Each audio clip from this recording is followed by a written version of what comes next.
dance of the headless crocodile. Okay. The people what they want! Give them what they want! Are going to play a game which is called Styles Clash. Styles Clash?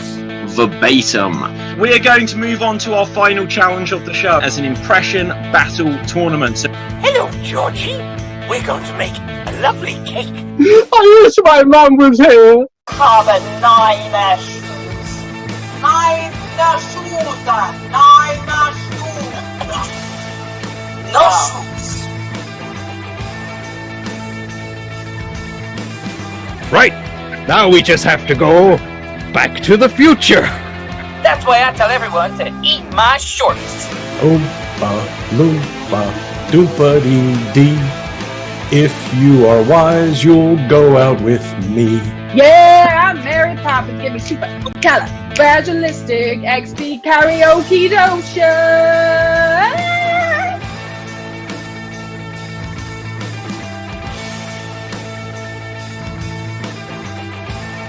The crystal of life, which will make us all able to turn into little tiny mechanical butterflies. My God, is that possible that we always have to listen to him? I hate everything.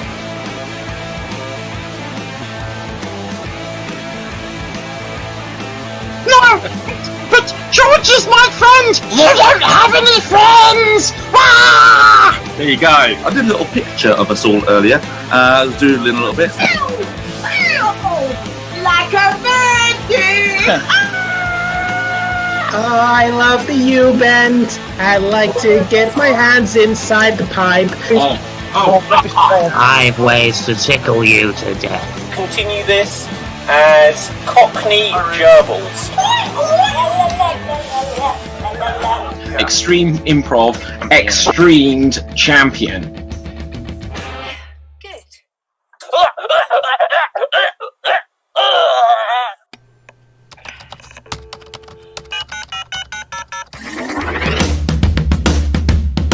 Okay, and we are now going to be live. Hello, everyone. Hello. He's going for it.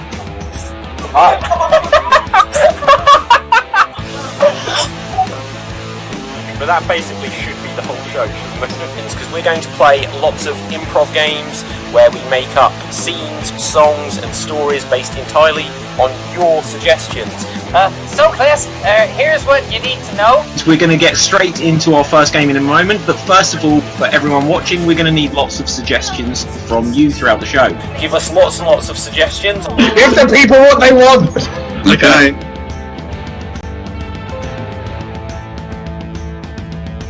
The first suggestion we're going to need is of a crime you would like to commit. So audience, still keep giving us suggestions of well-known characters from fiction. Stealing Ronald McDonald's big shoes. The world has run out of ice cream. We're going to do the dance of the headless chickens. Okay, so we've got Rocky seducing a crocodile. Okay. The people what they want! Give them what they want! Are going to play a game which is called Styles Clash. Styles Clash? Verbatim. We are going to move on to our final challenge of the show as an impression battle tournament. So, Hello, Georgie. We're going to make a lovely cake. I wish my mum was here. Have a nine shoes. Nine shoes. Don't do that. No shoes. Wow factor. Tell them to subscribe. Right. Now we just have to go back to the future. That's why I tell everyone to eat my shorts. Oompa loompa doopa-dee-dee. If you are wise, you'll go out with me. Yeah, I'm Mary Poppins. Give me super califragilistic XP karaoke dotion.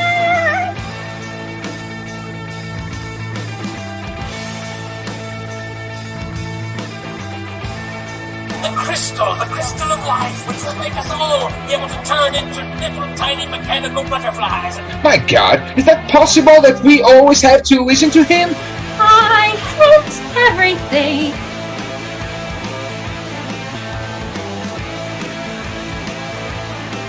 No! But George is my friend! You don't have any friends! Ah! There you go. I did a little picture of us all earlier. Doodling a little bit. Like a virgin! Oh, I love the U-bend. I like to get my hands inside the pipe. I've ways to tickle you to death. Continue this as Cockney Gerbils. Extreme Improv XStreamed champion.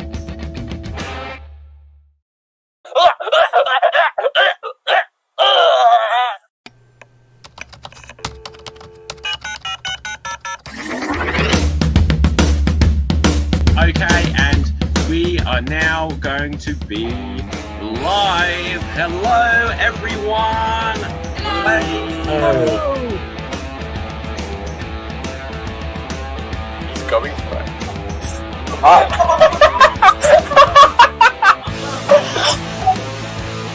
But that basically should be the whole show, shouldn't it? Because we're going to play lots of improv games where we make up scenes, songs and stories based entirely on your suggestions. So Chris, here's what you need to know. We're going to get straight into our first game in a moment, but first of all, for everyone watching, we're going to need lots of suggestions from you throughout the show. Give us lots and lots of suggestions. Give the people what they want! Okay.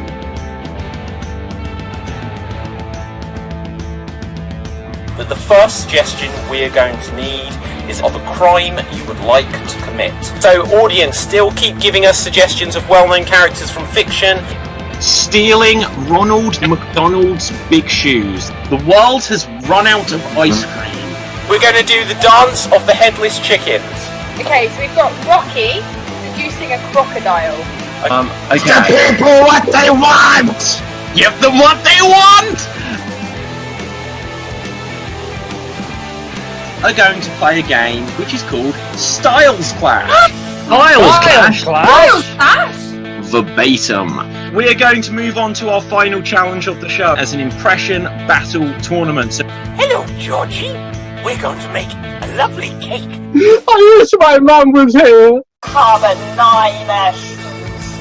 Nine shoes. Nine shoes. No shoes.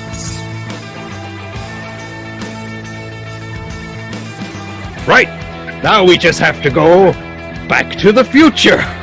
That's why I tell everyone to eat my shorts. Oompa loompa doompa dee. If you are wise, you'll go out with me.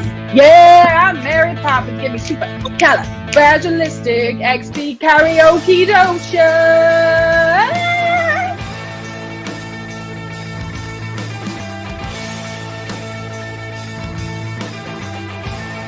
The crystal of life, which will make us all able to turn into little tiny mechanical butterflies. My God, is that possible that we always have to listen to him? I hate everything.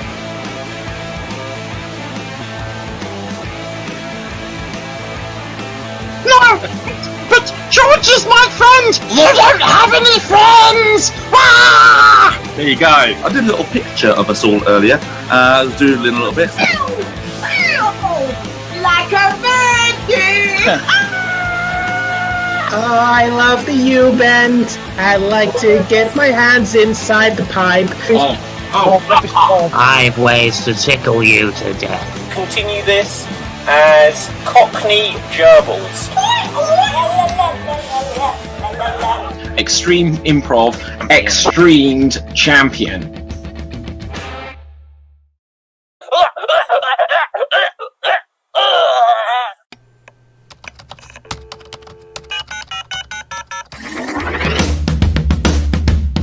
Okay, and we are now going to be live. Hello, everyone. Hello. He's going for it.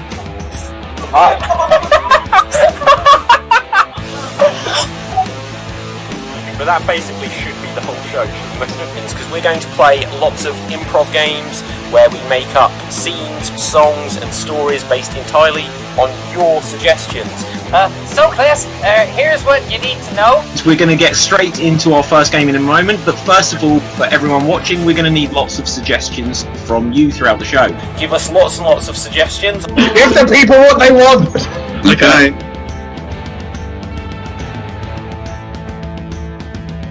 But the first suggestion we're going to need is of a crime you would like to commit. So audience, still keep giving us suggestions of well-known characters from fiction. Stealing Ronald McDonald's big shoes. The world has run out of ice cream. We're going to do the dance of the headless chickens. Okay, so we've got Rocky seducing a crocodile. Okay. The people what they want! Give them what they want! Are going to play a game which is called Styles Clash. Styles Clash? Verbatim. We are going to move on to our final challenge of the show as an impression battle tournament. So Hello, Georgie. We're going to make a lovely cake. I wish my mum was here! Father, nine shoes. Nine shoes. No shoes.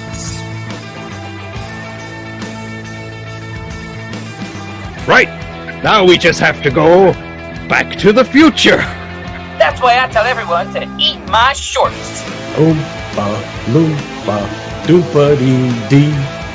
If you are wise, you'll go out with me. Yeah, I'm Mary Poppins. Give me super califragilistic XP karaoke dosha.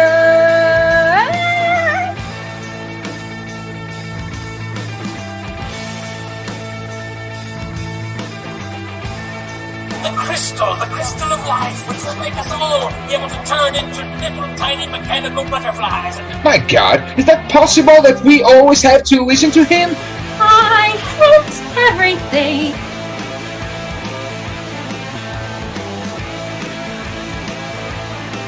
No! But George is my friend! You don't have any friends! Ah! There you go. I did a little picture of us all earlier. I was doodling a little bit. Like a virgin! Oh, I love the U-bend. I like to get my hands inside the pipe. I have ways to tickle you to death. Continue this as Cockney Gerbils. Extreme Improv XStreamed champion.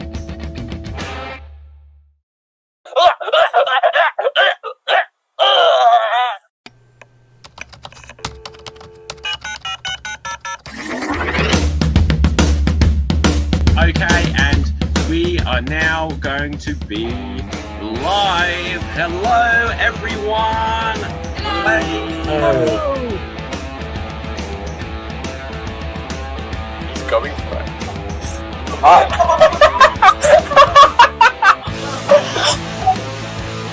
But that basically should be the whole show, shouldn't it? Because we're going to play lots of improv games where we make up scenes, songs.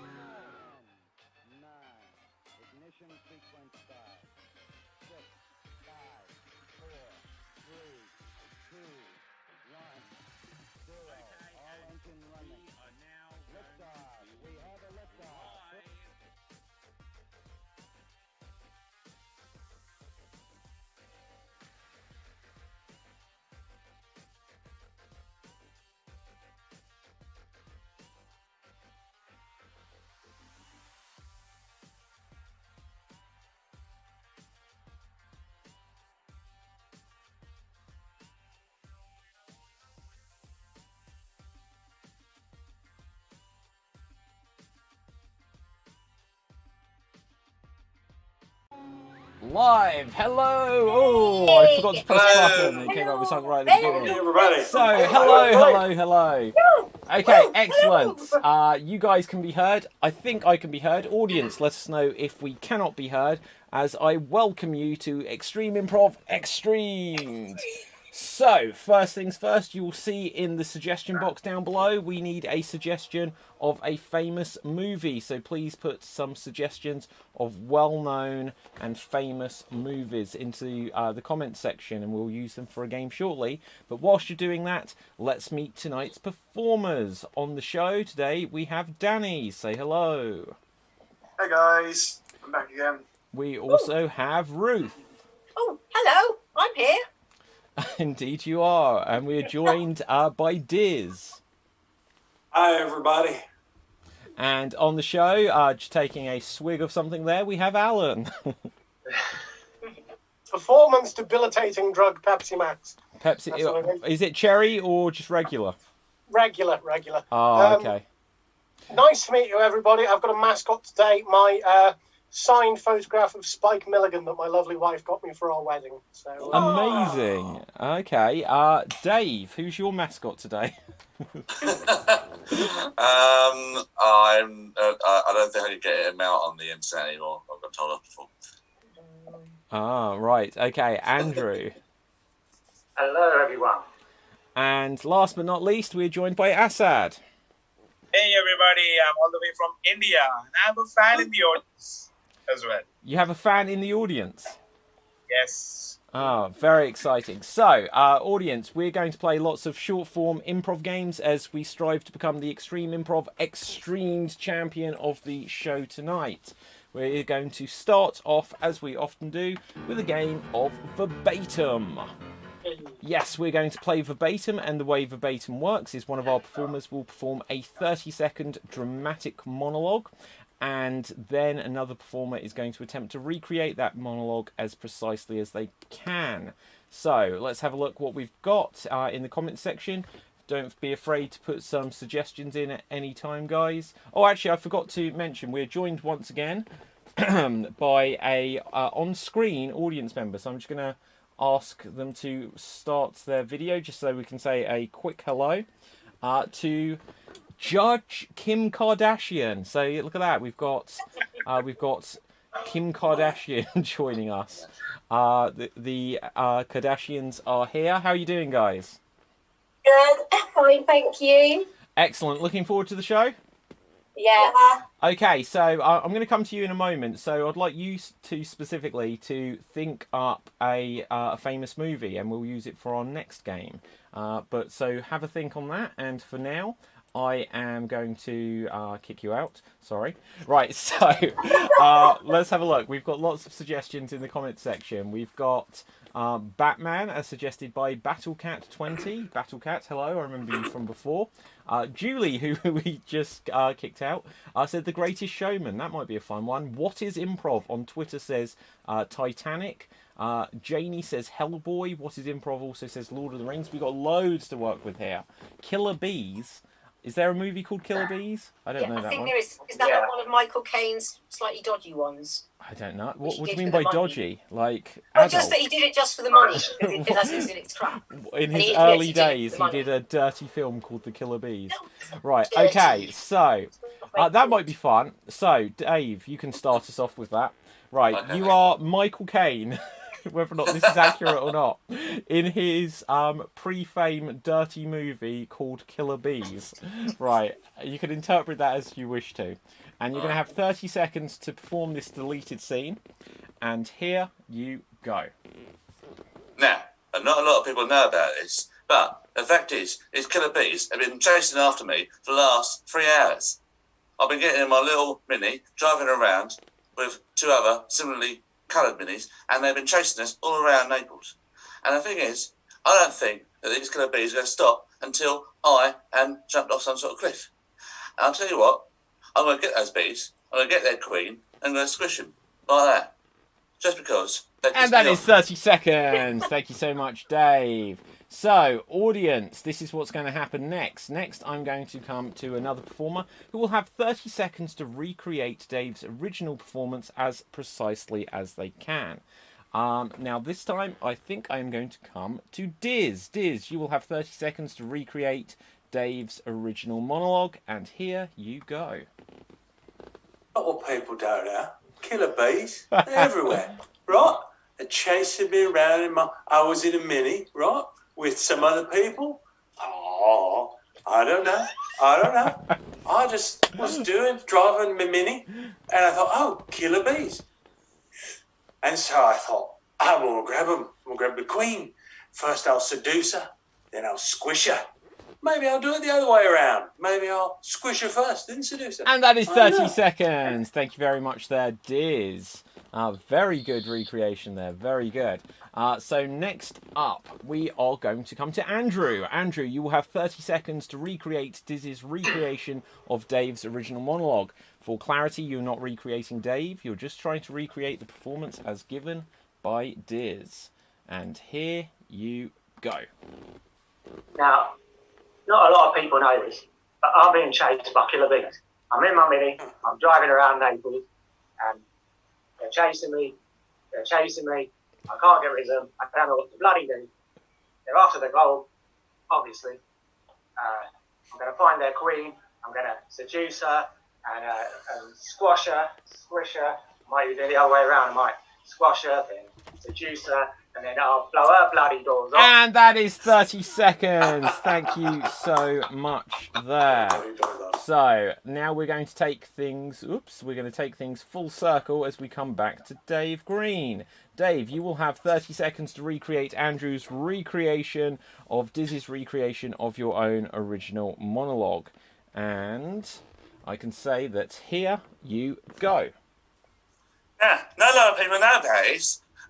I've been chased by killer bees. I've got in my Mini, driving around, and they've been chasing after me the whole time. And what I think I'll do is I'll get them, and I'll get their queen. I'll get her. I'll seduce her, and might even do something else. I might blow her that year or something. You know what I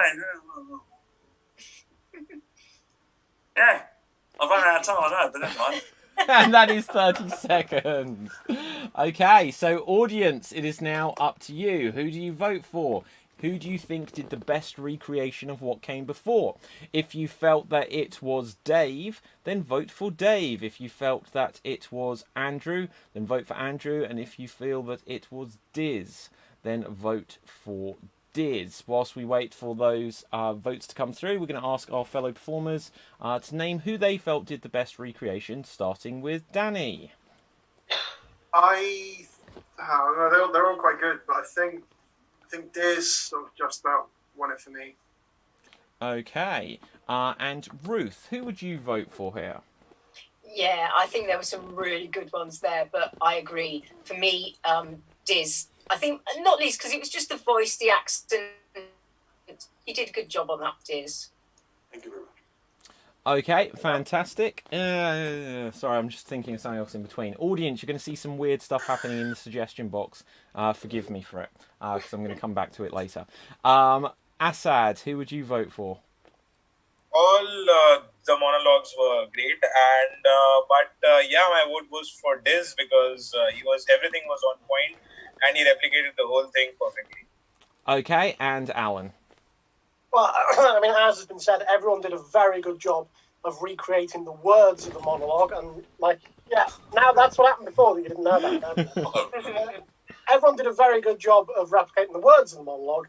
So it comes down to the accent work, really. And while Dave's original accent was brilliant, I've got to give it to Diz for his brilliant, his marvellous world tour of accents, taking in not only Michael Caine, but also Mick Jagger, Bob Hoskins, Tommy Cooper, Steve Irwin, and towards the end, Bob Geldof.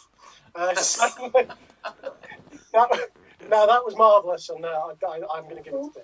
Okay, fantastic. So, let's have a quick look to the votes. We've got lots of votes coming through. Janie says, I'll vote for Diz. Max says, Diz was great. Poonam on YouTube says Diz. Sophie on Twitch says Diz. So it looks like Diz has definitely won it. We'll see if any more votes come through. But I think I will call that Diz has won it, barring some strange turn of events. But I'm just going to very quickly invite back our audience member. So Judge Keely Kim Kardashian. Hello. How would have you voted that one? I vote for Dave. Oh, there you go. Thanks, Kitty. It's like old times, isn't it? There we go. And Julie? Great start from everyone. Really hard, but Diz for me. Okay, so there you go. Dave, you got a pity vote at the end. Right, okay, so let's have a look. I said I was going to come to you for a suggestion for the next game specifically. We've got lots of movies. We might use a bunch of these movies throughout this show, so everyone feels that they've had their suggestion used. But could you suggest another movie, please, guys? Toy Story. Toy Story, thank you very much, Judge Kim Kardashian. So we're going to do another round of this based around the theme of Toy Story. So, starting us off on this one is going to be Alan. Alan, you will have 30 seconds to perform the first monologue. We're going to do this as a full round version of it, because to use all of the other performers. And you will have 30 seconds in this game of verbatim, and here you go. What am I talking about, sorry? You're in Toy Story. I'm just talking about anything in Toy Story. You're a character from Toy Story. Oh, I thought there'd be a topic. Right, okay, sorry about that.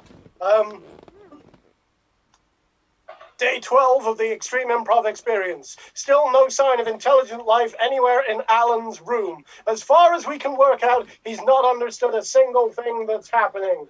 The only toys in here are a strange And that is stuffed 30 seconds. Now, that's going to feel a little bit unfortunate, but I'd already started the timer and it was too funny not to use that opportunity.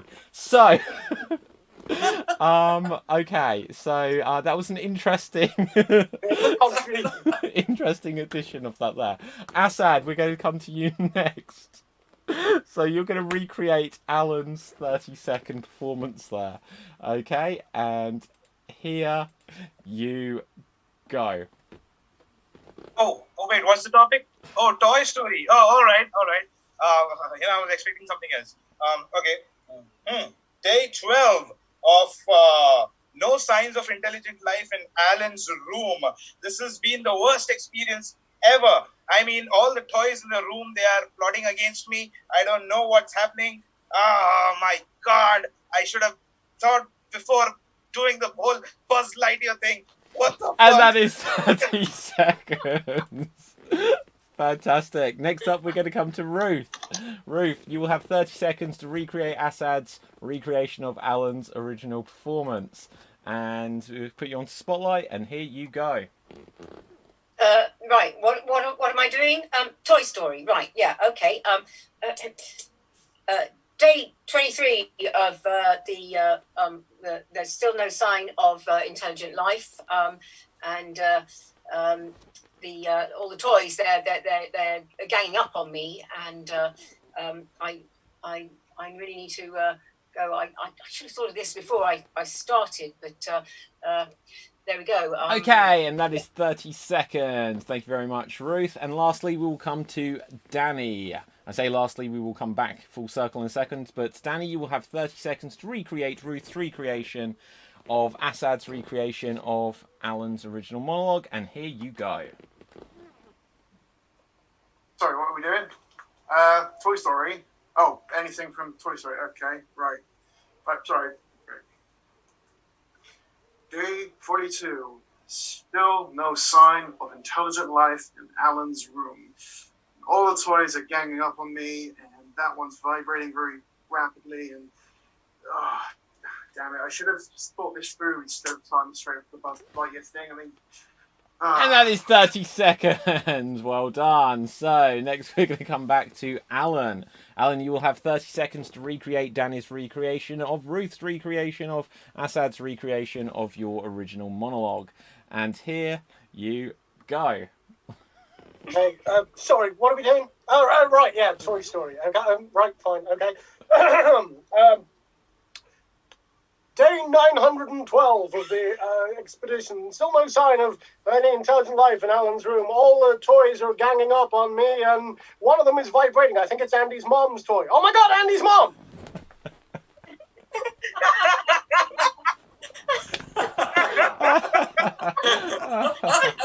Oh, very good. I like it. Something's vibrating. I think it's Andy's mum's toy. Oh my God.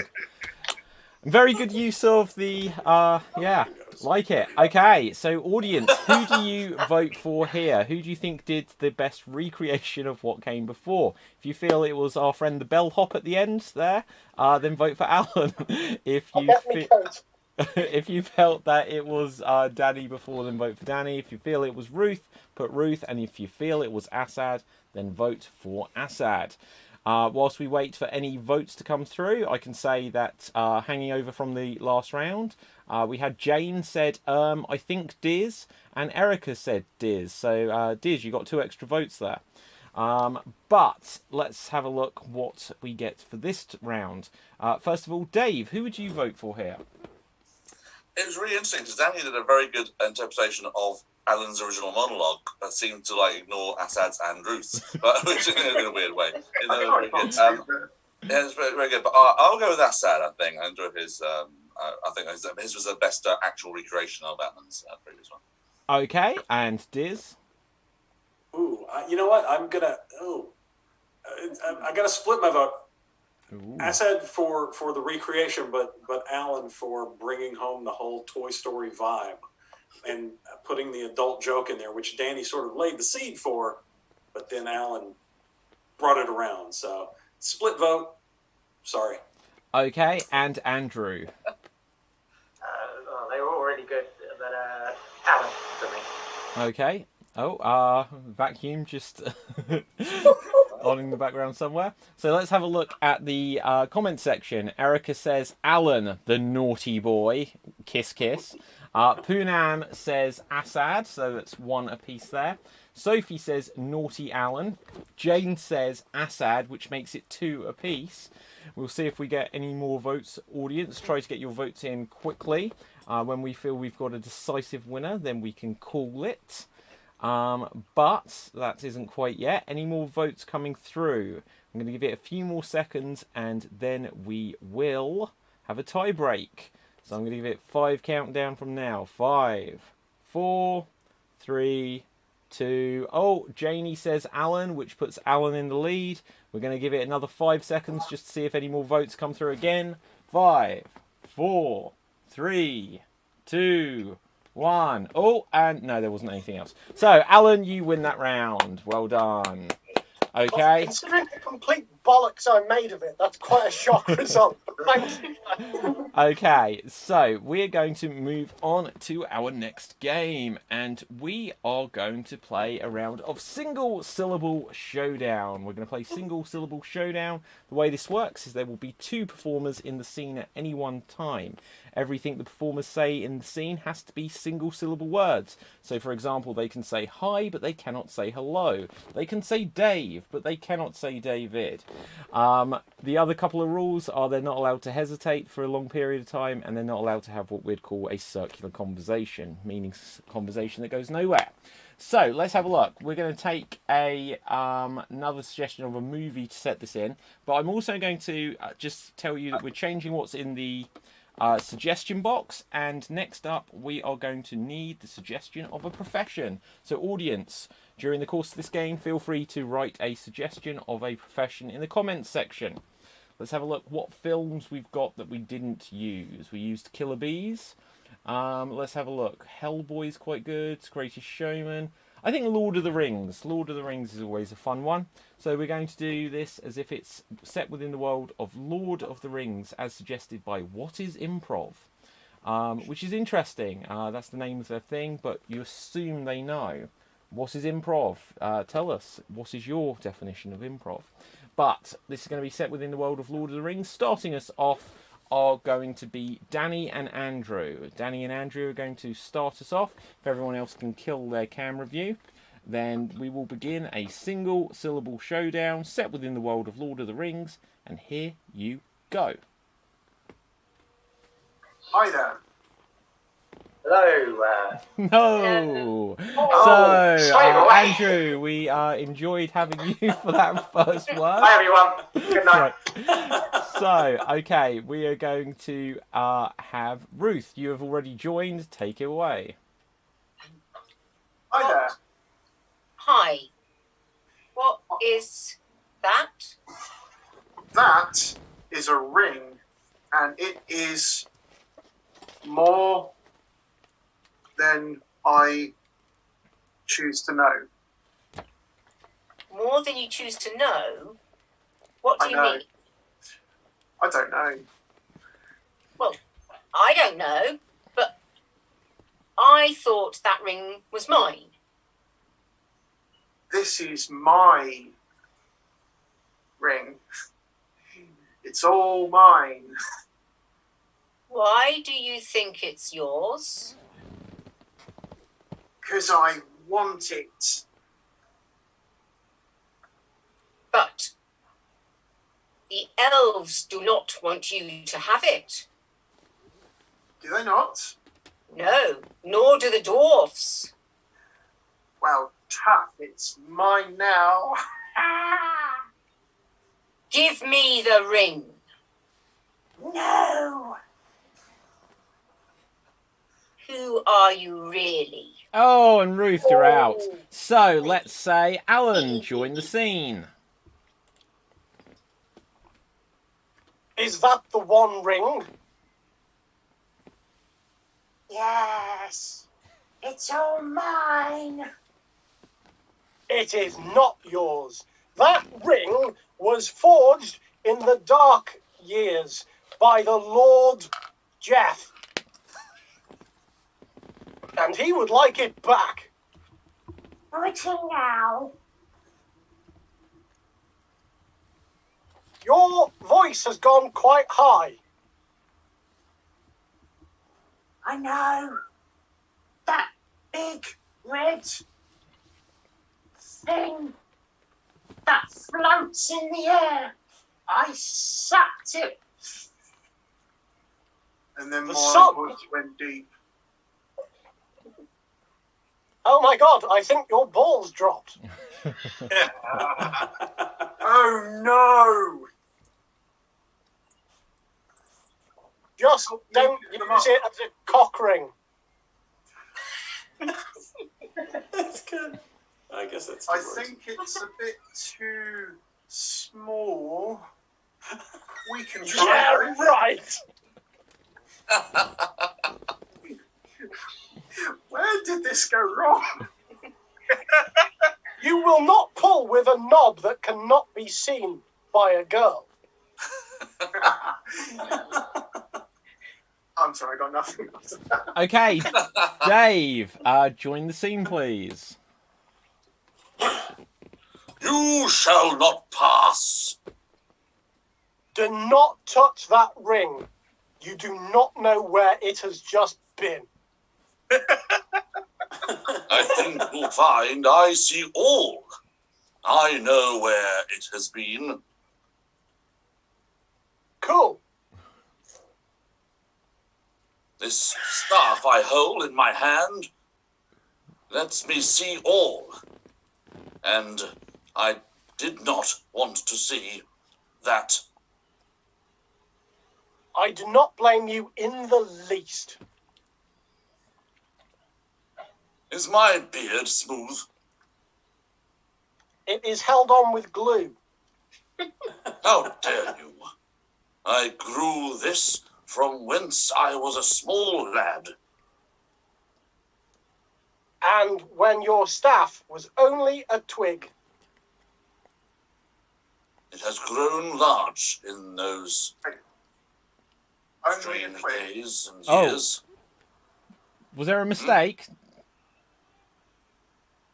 Was there? I don't know, I heard someone talking. Alan said only. Oh, did I? Okay. Oh, okay. Alan, I will come in. So, have you seen God, Sam? what are you? I'm me. You're a strange one. True. Where are you from? The place with the round doors. The round doors. You Is know. that where the grave story took place, bugger it? Story. Diz. Diz.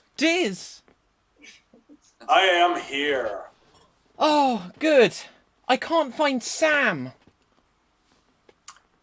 When did he go lost? What? When did Sam get lost? Well, it was like this. We were in the caves, and this man in a black hood arrived. Oh shit, I'm out. Oh! Is that everyone? No, Andrew? No, Andrew, you said a word. Right, so Diz, you win. Well done. Well done. Yes, you said one word, but we enjoyed it immensely, Andrew. Right, but you can start us on the next game. Assad. Oh, wait, Assad. Where's Assad? Okay. Okay, Assad, you're in. Right, okay, I'm off. Do you seek the One Ring? I do. Do you have it? I do. Would you like to know where I have it? Yes. Can you show me? Oh, yes, I can. Begin. Oh! So, Diz, indeed you did win that one. So, we are going to move swiftly on to our next game. I asked the audience for a suggestion of a profession. We're going to move on to our next game, which is going to be a alphabet scene. We're going to do a traditional alphabet scene. Starting us off on it are going to be Andrew and Danny. Andrew and Danny, you can start this one. Let's find out what it's going to be about. So we've got a few suggestions of professions here. Belly dancer, porn star, standard improv stuff. What else? Dutch daffodil inspector. That still sounds filthy. Okay, so in fact, we have here Vladimir Putin's massage therapist. That's quite a good one. Vladimir Putin's massage therapist. Audience, if we could have a few more suggestions of professions, that would be great. So feel free to put those in. But this is going to be an alphabet scene, and going by the most recent comment, you will be starting at the letter V. V for Vladimir, in fact. So that might be a starting point for you. And you will go all the way through the alphabet until you get back to the letter V. And here you go. Vladimir has been expecting you. Where have you been? Well, I have been abroad and lost my accent. I'm now British. Xenophobic. Nice. Well, come through, get yourself ready. I think he's waiting in the other room. You accusing me of xenophobia? Isn't that an alien? No, it's animal. Zestfully so. Well, fair enough. Brilliant. Right, well, have you got everything that you need to begin the massage? Clothes are off, yep. I'm all ready. Damn it, not your clothes. Vladimir's the one taking his clothes off. Put yours back on.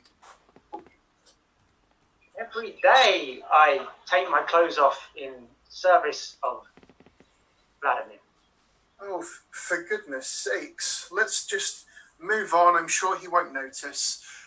Do you have the oils? Got many oils. All the oils. Have you mastered the technique with your fingers? I have. These fingers have seen many bodies.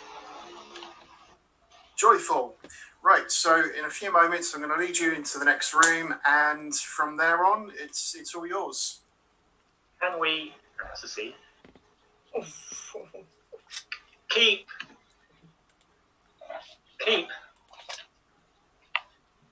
I know I have an affliction, every so often I just say a random word. Lovely. Right, so if you'd like to just come this way, I'm just going to unlock the door. Be careful what you say, because you know how bad-tempered he is.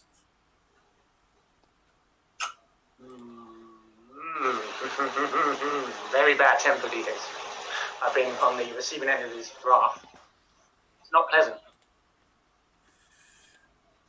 Yeah. Oh, that door is stiff. Okay. Any last words? Oh dear.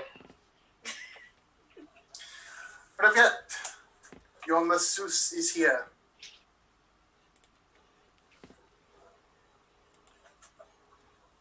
Piss off, I'm not touching that.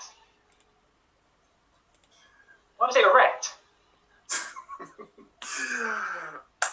Russians are Russians. What can I say? Q. What happened to Q? Oh, Andrew did a Q. Did I? I don't know. Quickly.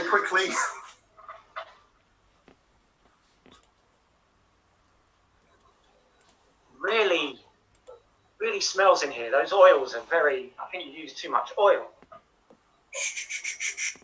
Don't offend the great President Putin.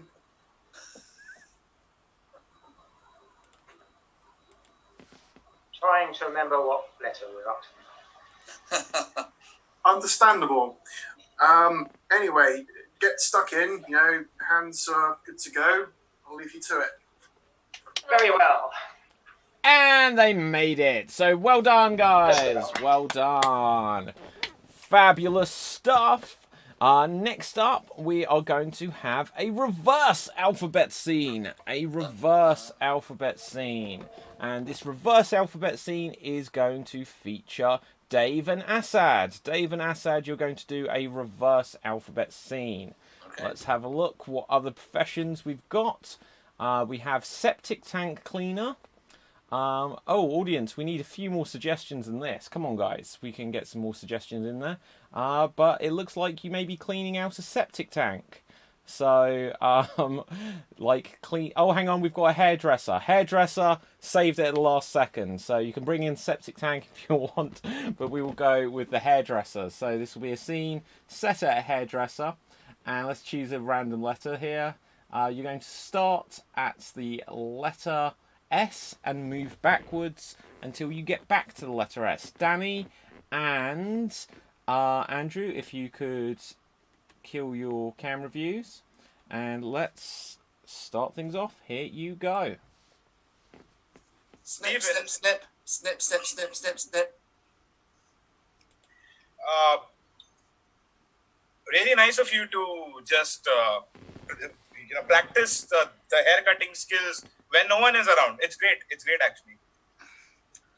Quentin, you have to make sure that your skills are on par. I mean, we are going to be reopening this weekend. We need to be ready. Philip, you need to realize this, right? We need to have customers and have pure business here. It's no point if we do this just in the air, correct? Of course, I kind of understand. So what you're saying is I need an actual head of hair to practice on. Not really. You might even practice on a fake head with a fake wig. But the hair needs to be there. Magnificent idea, magnificent idea. Have you got anything in store? What can we find? Last night I saw it at the radio channel on the TV that they were having a tutorial video about the same thing.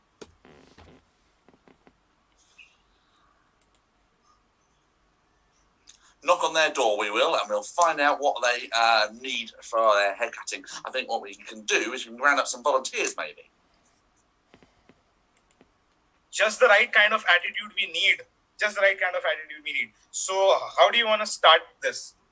Impressively, that's how I want to start.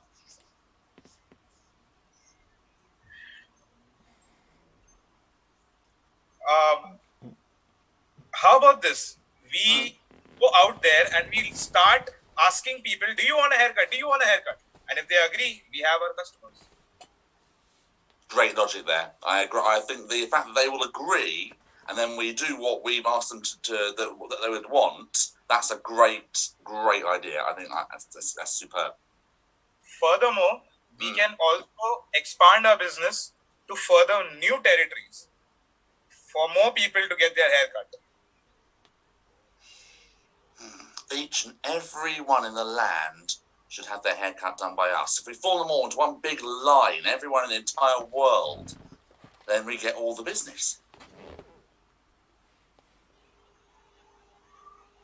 Definitely, we need to we need to go global with this. We need to go global. We need to give our brand that edge that everyone in the world knows us. Can you think of any names that could that would appeal to like everybody around the world for our haircut business in terms of a global thing? Bush cutters. Bush cutters. How about bush cutters? Amazing. I thought we'd be here all day, like brainstorming names. You've come up with the one. That's amazing. We're gonna get so much business just from the double entendre it brings up. Yeah.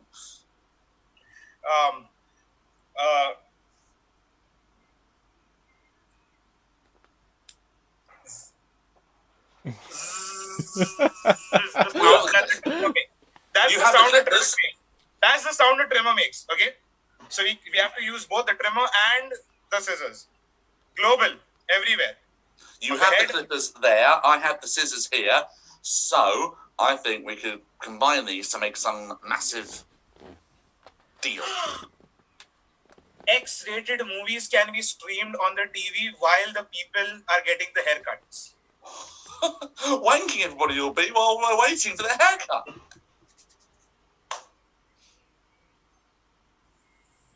Videos is what appeals to the audience while they're getting haircuts. It's boring.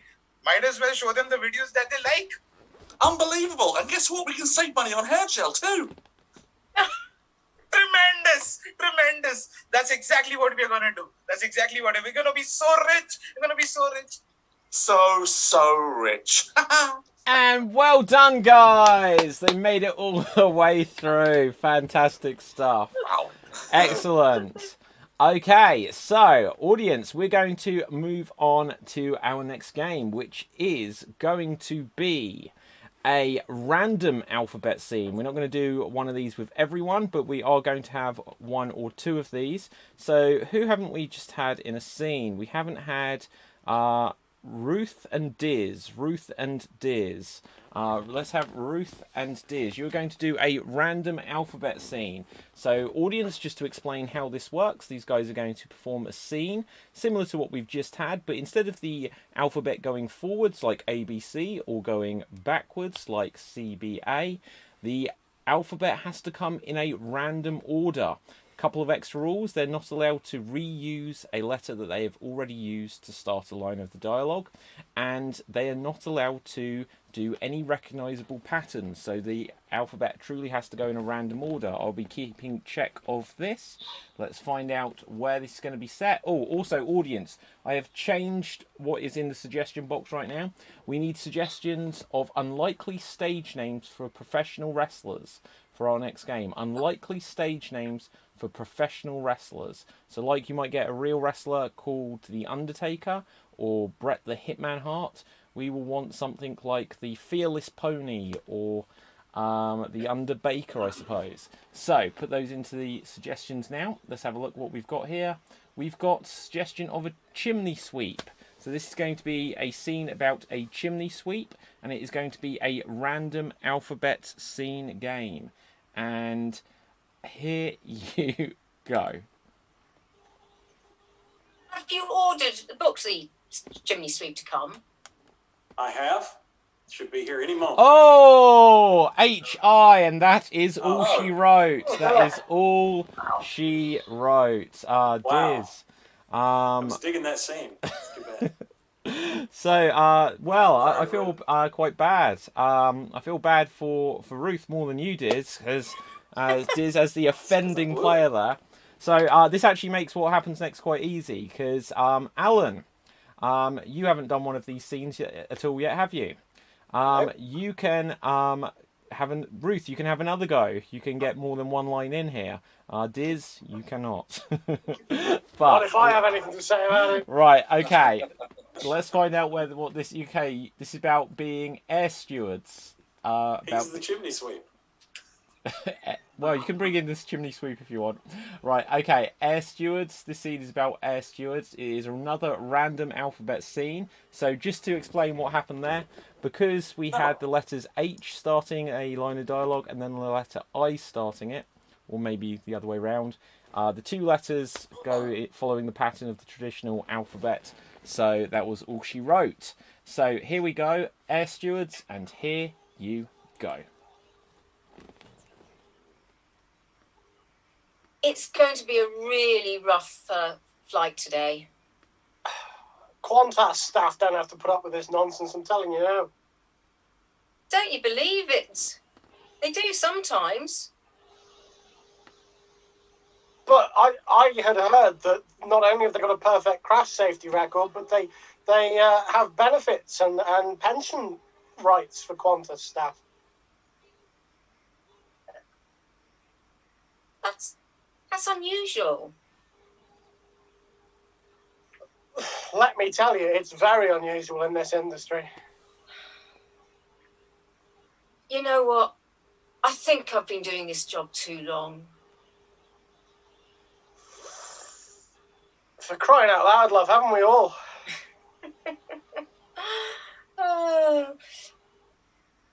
Why don't we just go and have a drink and forget our troubles? Zealously, I agree with that proposition. Okay. What do you want?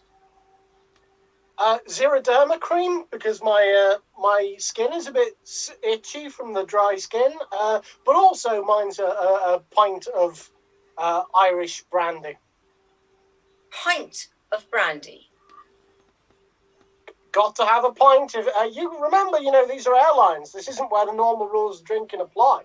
In an airport, it's 12 o'clock midnight every hour of every day. Right, you are. Pint coming up, then. Oh, very satisfying at the end of a long-haul flight.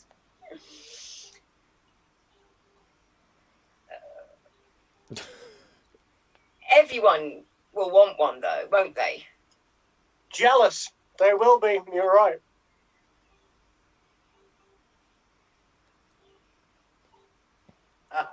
Stop checking your keyboards. That's what I'm doing. Yes.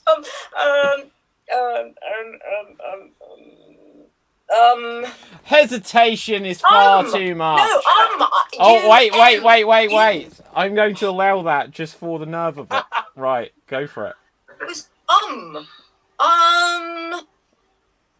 well, you know what? I'm going to join you. I'm going to have a pint too. Oh, resistance is futile. Repetition. Oh, is it? Yes, you used the letter R previously. Oh, sorry. Oh, okay. So let down by both your co-stars today. I do apologise. I'd lost track of what letters we'd used and hadn't by now, actually. The interesting thing about it, I'm going to have to tighten up these rules. Because when you can see the performers like this at their keyboards, and then Ruth, very quickly on, suddenly this pen appeared into the scene. I was like, she's writing them down. I'm not accusing you of that. I was trying to and failing, so I just gave up, really. Okay, I just so guys, wanted comfort. The spirit of the game, don't write them down, just go for it. Okay, so well done there anyway. It was fun to see the panic envelop you both. So, anyway. How many do we get, Des? 19. Wow. Yes. Really? What letters didn't we use? No, find this out later. Take a screenshot. Right. No, don't worry. Right, okay, we're going to move on to our next game, which is going to be a game of Wrestlers. We are now going to play Wrestlers, everyone out there in audience land. I would put it on the screen, but I can't see. There we go. We're going to play Wrestlers. The way this works is we will have a competing tag team of professional wrestlers who are going to do an interview where they are going to speak smack and say why they are going to beat their opponents. So, playing this game, we are going to have Assad, Danny, Diz and Dave. If the other three can switch their cameras off, I will assign you into tag teams depending where you are on the screen. So we will have Dave and Danny against the team of Diz and Assad. Let's find out what your tag team names are going to be. We've got lots of fun suggestions for professional wrestler names here. Let's read some of these. We've got Walking Stick, Kane. See what you did there. from Max. We've got Giant Sherlock from Poonam. I quite like that one. Giant Sherlock. I don't know why that's so funny, but it is. Erica says jelly-filled cream puffs. That's quite a good one. We've got the Eco Warrior. These are all quite good. We have Bulk Rogan. We have Elvis Impersonator. The Mighty Grape Crusher, says Julie. Oh yeah, hello Julie. I forgot that you were in the lurking in the back. We'll come back to you shortly.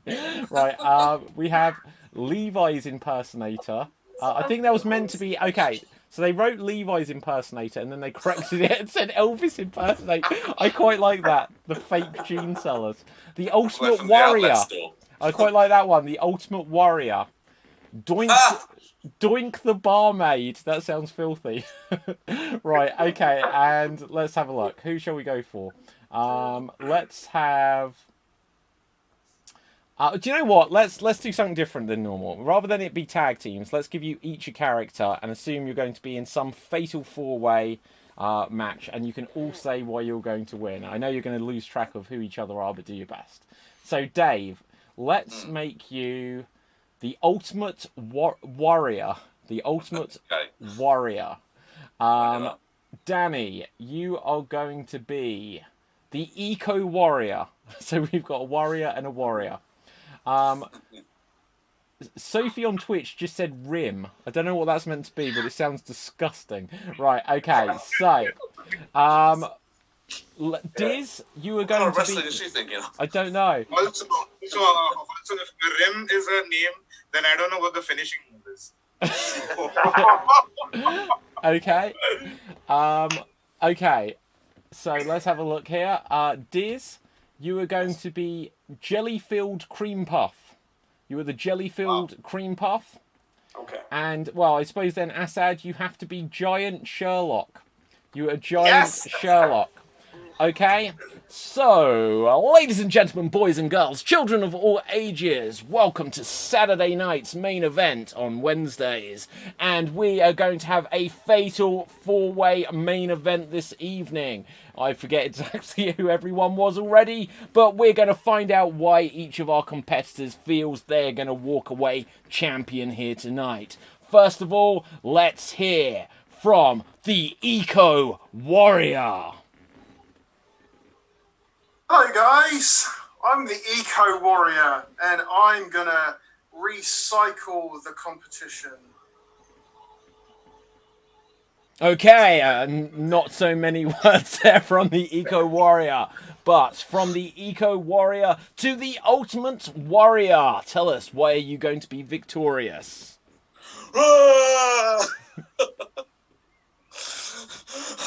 Let me tell you something out there, all you fellow warriors out there. You can be an Eco Warrior, you can be a Giant Sherlock, you can be whatever the other guy is. Let me tell you what, you want to be in a ring with three other guys, and believe me, that worries the hell out of me. But I can tell you right now, I'm going to worry for all of you warriors out there. I'm going to take all your worries and I'm going to lay them down all in the ring and I'm going to beat them all down and I'm going to beat all those worries out of my opponents and hopefully get all those worries out of your souls, my little warriors out there. Okay, now we are going to come over to Giant Sherlock. You know, I am the Giant Sherlock. I'm 10 foot tall, and I have a height advantage over all these little people. I look down upon these people. And you know what? At the match, I'm going to murder all of them, and I'm going to solve the case myself and going to get away with it. That's what I'm going to do. I am the Giant Sherlock. You people are all going to die. Okay, and last but not least, we have the jelly-filled cream puff. I can't believe you put me in the ring with these losers. I'm gonna cream them. Each and every one of them is gonna be stuffed to the gills with jelly and jam. It's gonna be coming out of your ears, Giant Sherlock. So much of it, you're gonna need Watson to get a big old swab and clean out your ears. It's gonna be strawberry. But is it strawberry? No, it's blood. It's your blood. Oh, that's right, boys and girls. Be sure to buy all my merchandise as I help the giant warrior. Oh, warrior, you're gonna really wish you'd stayed home and not taken off your adult diaper when I'm done with you, because I'm gonna cream all over you. That's right. I'm gonna squeeze myself until you're just covered in my goo. Remember to buy my stuff, kids. Bye-bye. Okay, so that will be Saturday night's main event. Well done, guys. So, wow. Okay, let's go to our audience. Audience, it is now voting time. It is voting time. Please put your votes into the comment box. Who do you vote for here? If you vote for Diz, put Diz. If you vote for Dave, put Dave. If you vote for Assad, put Assad. And if you put Danny, then that's a vote for Danny. So remember, if you're voting for the Cream Puff Warrior, that's not quite right, then you're voting for Diz. If you're voting for the Ultimate Warrior, then yeah, is a vote for Dave. If it is Giant Sherlock you want to vote for, vote Assad. And if it is the Eco Warrior, then vote for Danny. Whilst we wait for those votes to come in, and we will come to our guest audience member again to find out their vote, let's find out what our other performers thought. So, Alan, who would you vote for here? Well, I mean, all were very good, I think. I had to, I turned off the computer during the Eco Warriors section just to conserve power. And then,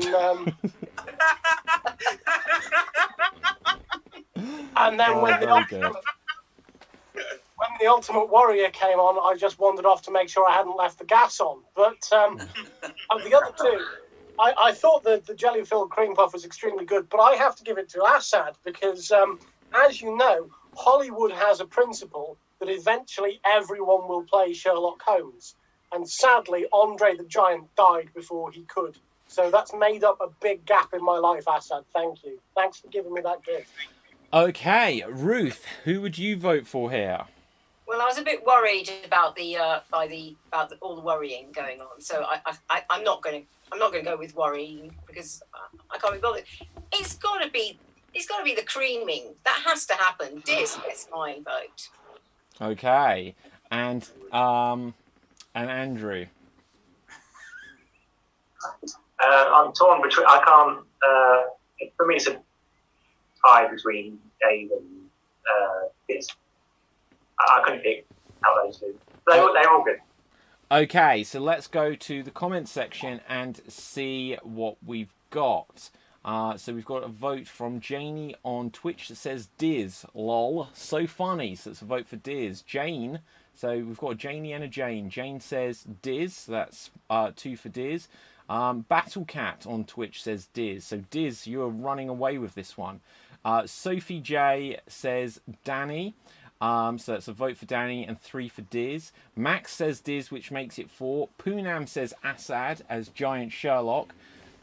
Battlecat then says Assad. So have you changed your mind? You can't vote twice. That's interesting. Have you changed your mind? Let us know. I don't think it's going to make a difference anyway. We'll give you a few more seconds. And then I'm also just going to remind our audience that we are going to move on to our next game momentarily. So we're going to need a different suggestion. In fact, we're going to need a suggestion of a crime you would like to commit. Will be our penultimate game, and then we will move on after that. So audience, quickly put some suggestions of crimes you would like to commit, and I can see that Diz, you have in fact won, so well done there, Diz. Okay. Our audience member. Sorry? Do you want to hear from our in-house? Oh yeah. Oh sorry. Yeah. Wait. Hold the vote. Hold the vote. Right. Okay. You're right. You're right. Still one, but yeah.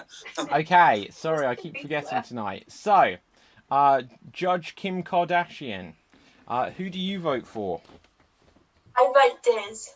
Okay. So that just confirmed it. And Julie. That was the time, wasn't it? Come. Yeah. Hang on. It's not over yet. Julie, who do you vote for? I'm going to vote for Dave. There you go. There you go. Keely, I'm disappointed in you. After all this time, you had the opportunity to vote for Dave, and you didn't. Right, so... Right, okay, thank you very much there. In fact, whilst we've still got you there, can you guys give us a suggestion of a crime you would like to commit?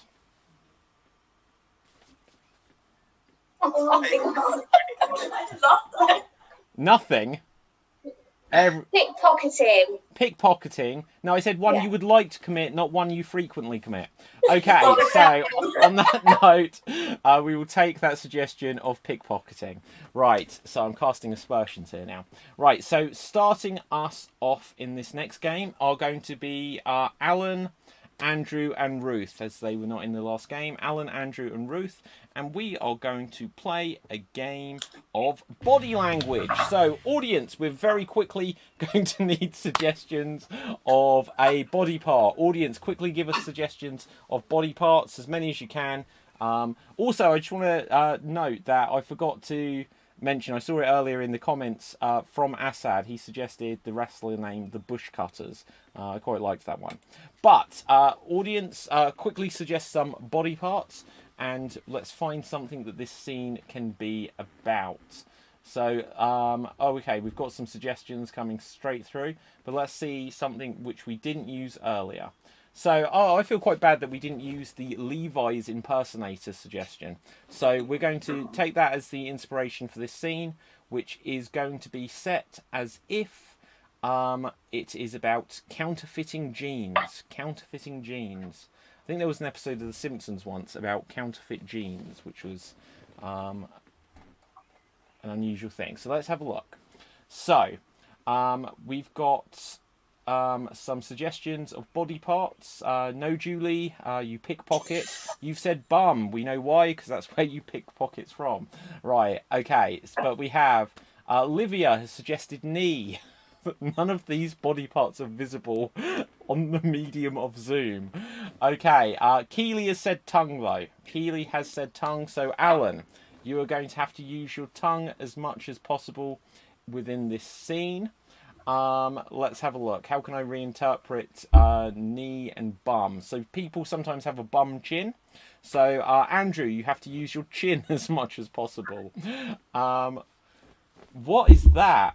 We've got Janie on Twitch has said philtrum. Is that this bit? Yes. Okay, so, oh my god, we should have stuck with knee. Right, okay, so Ruth, you have to use your philtrum as much as possible.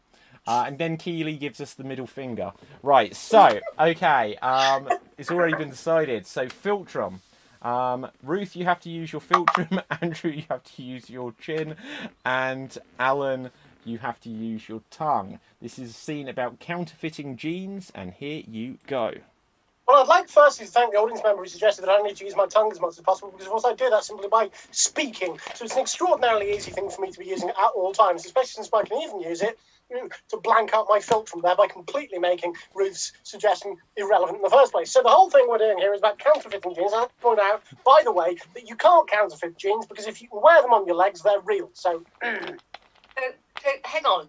So the jeans that we are going to not counterfeit, what brand are they? Oh, well, why don't we just choose from my extensive glossary? That's glossary is from the Greek glossos, meaning tongue. You're welcome. Well, my fulcrum is a bit tense at the moment, and I think the jeans have to be very tight. I made these earlier. These right here. And what brand are they supposed to be? Lenny's. What was that? Lenny's. Lennys. Oh, Lenny's. Absolutely never heard of it in my entire life, but thank you very much for that. I mean, I have to say that does very much sound like a real pair of jeans. So as far as your counterfeiting skills are concerned, my first impression is that they can't be licked. They can't be what? Licked. Oh. Licked. Why would you lick jeans? Licked. Well, I think what he's trying to say from the fulcrum of it is that they're good. They're very good. But they look a bit too real. In what way are they counterfeit? That's the whole point. That is actually a ridiculously good question. If they're that good, how are they counterfeit? Yeah. They look like just real jeans to me. That's the trick, to make people believe that they're real. But then they don't ask questions. And they don't get arrested for counterfeiting. Yeah. Well done. Well done. It's a toast for counterfeiting. Chin chin.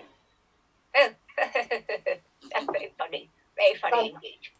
Fantastic. Do you do sneakers as well? I had a guy who did sneakers, but he could never get the tongues right. And scene on that note. Thank you very much. Thank you, guys. So everyone come on back. Audience, it is now voting time. It is voting time. Please vote for who you felt did best with the body part they were assigned. If you would like to tongue out... That didn't even sound anything other than disgusting. Not with that moustache, mate. Oh my god! Right. Oh, you'll love so it. if you think Alan licked the competition, that's better. Then vote for Alan. If you got your fill of Ruth with her philtrum, then vote for Ruth. And if you want to say chin chin, as Andrew just did, and have a drink, then vote for Andrew. Audience, please put your votes now. Dave, who would you vote for here? Well, first of all, before I vote, I'm going to just bring something up. You were saying about how the body parts had to be things that were visually on camera and everything like that, so we had to use anything that was like above here. Whereas in the past, when I've played this game, I've used both my knee and my toes. So when this rule got implemented, Do you know what, Dave? Do you know what, Dave? I think you're right. So when we're about to do the next round, I'll say that it can be any body part once again. Anyway, I'm going to go with Andrew just for chin chin at the very end there. That just stole it for me. Okay, Andrew? No, not Andrew. Danny? I was in it. I know you were. I for myself. Right, okay, well done, well done. Danny? I mean, I want to vote for Alan, but I think out of the three of them, he got a really easier choice. So I want to give my vote to Ruth instead. Okay, Assad. Exact same vote for me as well. I want to vote for Alan, but he was talking too fast and it's just easier that way. So I'm going to vote for you. Okay, and Diz, how would you vote this one? I was going to vote for Alan, but since he rejected me out of hand, I'm going to vote for that very, very manly chin of Andrew's. What's his hand Drew's worried about? Okay, let's see what the audience have said. So we've got votes where Erica has said Alan.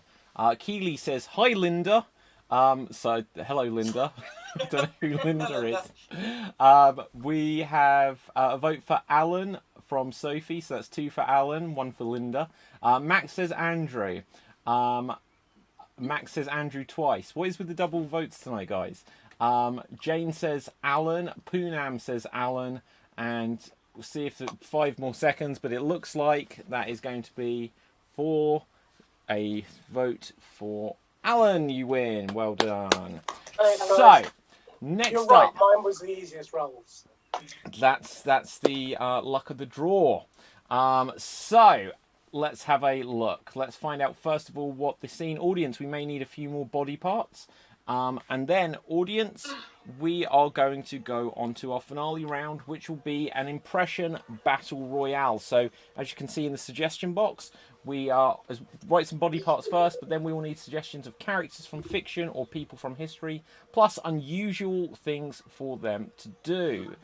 And let's have a quick look what we've got that we can inspire this scene with. Okay, so this scene is going to be around the idea of... Okay, so last time we had Levi impersonators, but we didn't also use the Elvis impersonators. So this will be about people who are Elvis impersonators or someone who's hired an Elvis impersonator if you don't want to do it as Elvis. Linda also says, hi, Keely. So, hello, Linda. I'm so glad to be part of this conversation between the two of you right now. Right, okay, so let's have a look. Body parts. So in this scene, we have Danny, Diz, Assad, and Dave. Let's see what... Okay, Keely has a special request for you, Dave. After you're wanting lower body parts to be included. I didn't say I wanted them. No, if you want things to go down south, then you can take them. So Keely for you says your ankles. So use your ankles to the best of your ability. Thank you for that there. Keely. Assad, you can use your middle finger. Right? Okay. Diz, you'll use your your belly button. You don't have to expose it if you don't want to. And Danny, you will have a twitchy nose. This will be a scene about Elvis impersonators, Elvis Presley. Alan, if you could kill your camera view. And here you guys go. First of all, all three of you. There you go. All three of you. That's what I feel about all three of you. Because you just back that up, brother. Let's just be cool about it. All right. You see these sideburns of mine? You see these sideburns? I'm Elvis. I'm a better Elvis than all of you combined. Yeah. One of y'all has a peanut butter banana sandwich. Me, baby, I have a peanut butter and banana sandwich. I put it right here. Oh, yeah. Right there, baby. No. Oh, my God. That is disgusting. That is disgusting. You think that's disgusting? You should see the backside. I don't see that. Oh, my God. Listen, fellas. Before y'all give any food orders or anything, I have to talk to my manager, the Ant Colonel. Oh, my God. Really? There it is. What do you say, Ant Colonel? Should be okay. I mean, that is sexy. He's okay. How can he? That is sexy in the Gulf, not here. Has anyone else mastered the hip thrust? Because all I can do is my nose. I'll show you my hip thrust right now. Here we go. Oh, well. How's that? It's right there. I send that out to my special friend Keely. You know what? That's what I feel. It's my special friend and Keely. There we go. This is. I think does anyone else know we got booked for the Heartbreak Hotel next week? Now that little piggy looks like he went to market. Oh, Lord. And he got a peanut butter and banana sandwich. I'm going there in this game again, are we? Looks like you're caught in a trap. You know what? I'm gonna sell more tickets. I have more talent in this little finger of mine than all of you. I'm gonna sell more tickets. Right. You know what? I want you to take that little thing. I want you to stick it right in here. Come on, brother. Right in here. Stick it in there. I will do that. Hey, listen up. Just hold down there, fellas. I think we all got to talk about how sexy we all are as those impersonators. You can find out that I am an ankle burning love. Let's rehearse our big number where we all sing caught in a trap at the same time. We have to call this right in the middle. Okay, we have to call this right in the middle. One person has to be the one and only Elvis, not all of us. Only one. What about It should be What about our big number where we all sing at the same time? Caught in a trap. Even the nose Elvis knows. Even the nose Elvis knows that he sucks. They named the bread factory after me. Can't get more kingly than that. Nobody's disputing that Elvis sucks, my friend. We're just trying to make money off his dead name. Right, that's true. Caught in a trap. Yeah, that's. Ain't caught in a trap. I can't walk out. Because I love you too much, baby. Are you lonesome tonight? It's an even better one. On these tonight. Oh. Are you sorry? Christmas. And I think I'm going to mask Great Summer Hit. You know what, fellas? You know what? The only thing missing from this reunion is somebody yelling "scene." Scene and scene. Sorry. Okay. I was going to call scene a little while ago, but then we just started getting this medley of different songs, and I just didn't know if I should leave it going a bit longer. My bad. Well done. So, audience, it is now voting time. Audience, also, I'll tell you, we need lots of suggestions to come through of well-known characters from fiction and people from history, plus unusual things for them to do. So please put them into the comments. It doesn't matter if you've put one, put another one. We need several to get through to the end of the show. But right now, also vote. Who do you think did the best with their body part that time? Who do you think did the best with their body part? If you think it was Dave and you want him to be wearing the ankle bracelet championship, then vote for Dave. If you're watching on Twitch, then you may want to vote for Danny and his twitchy nose. If you're watching on Mixer and you wonder why you were there, then you may be fiddling around with your belly button and want to vote for Diz. Okay. And if you want to flip the bird and vote for Assad, then give Assad a big one-up. So, let's fight. I don't know why I was so loud with that so there. Andrew, who would you vote for? Oh, there's so much going on in that. I generally can't vote. I can't vote. Okay, so let's find out. Ruth, who would you vote for? Oh, it is a really tough call because they were all fabulous in their own ways. I'm very torn between voting for Dave or Diz. I think I've voted for Diz in the past. I'm going to vote for Dave on this one. Okay. So, and Alan, who would you vote for? Well, I'd just like to share with you, if I may, a little statistic that was brought to my attention by Andrew Zaltzman, the comedian. Or Zoltar. Zoltar the Merciless, that's the one, yeah. Zoltar the Merciless, yes. Yeah, John Oliver's mate, yeah. He pointed out that in 1977, when Elvis Presley died, there were 5,000 registered Elvis impersonators worldwide. At the turn of the millennium, there were 500,000 Elvis impersonators registered worldwide. So the problem is that if the trend continues at this pace, by 2071, we will all be Elvis. Well, we're getting there. I can certainly say we are getting there. We had another 4 of them tonight. Okay. I think Assad and Danny had the easier roles there because their parts were on display. Diz was great with the glockenspiel, but I think I'm going to give it to Dave because if I don't, he'll only moan about the lower limbs exclusion again. Okay. Let's have a look what we've got in the comments section. So, a couple of things that we had earlier on. Keely gave a few comments.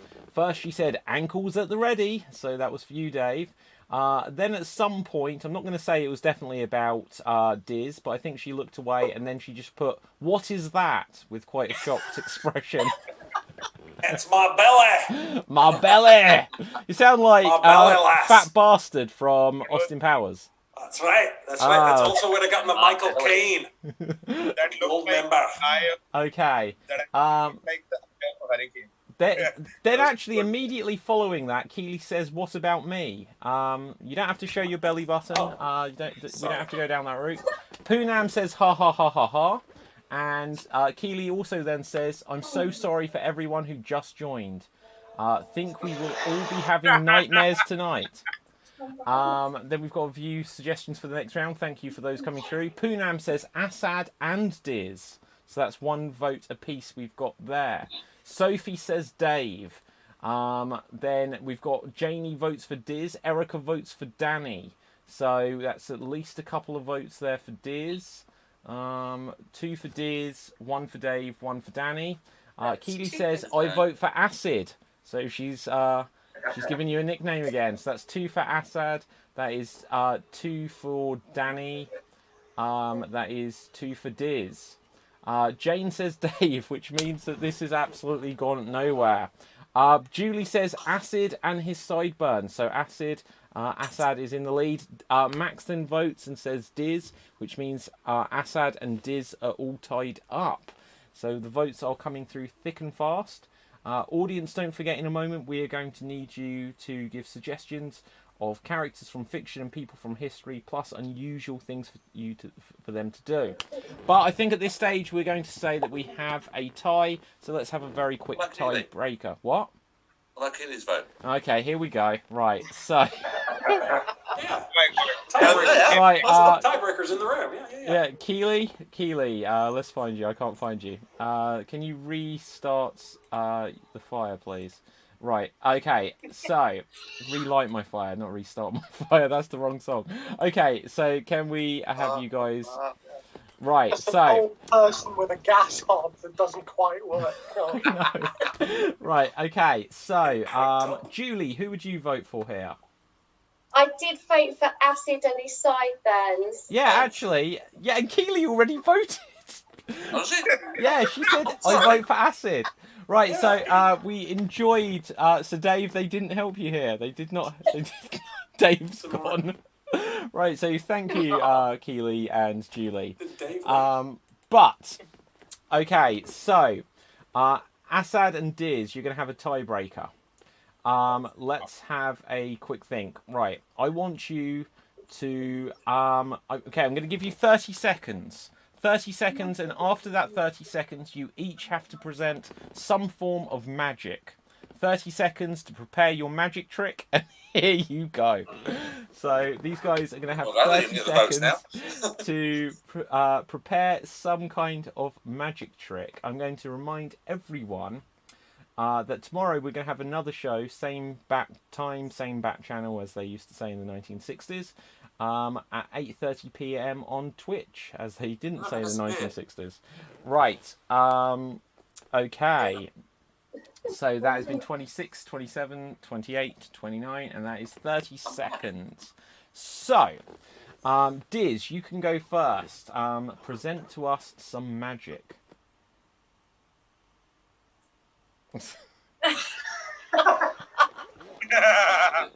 And he's back again! Thank you so much there, Diz. Assad, what magic do you have for us? I'm gonna try a card trick actually with this golden deck of cards. You've already won, but keep going. Dave, I'm not looking. Okay, Dave, I'm gonna try this. I'm not looking. Okay, I'm not looking. Say stop whenever you want to. Okay. Stop. Right there. Yeah. I'm gonna go. This is your card. Okay. I'm not looking, and I know for a fact that is the 3 of spades. It is. Look at this computer. What the fuck?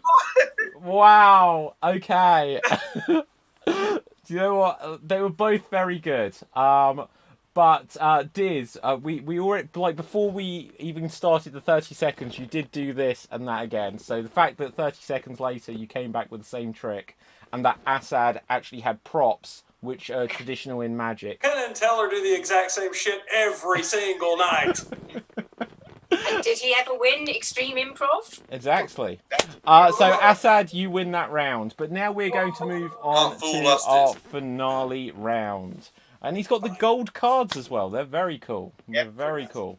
So, yeah, but show us the faces of them. Okay, let's go on to our last round, which is an impression battle royale. So audience, continually put through suggestions of well-known characters from fiction, people from history, and we will play this round. So let's have a look.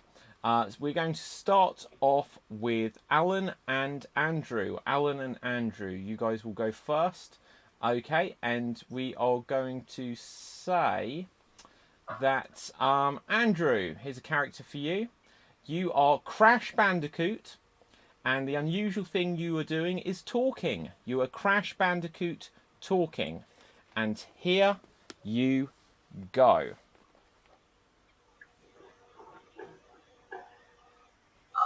I need a break. Oh, wow.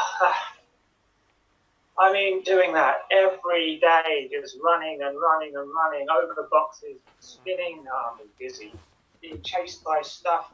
I mean, I can't do it anymore. I've got another game coming out in October. I've got to do it all over again.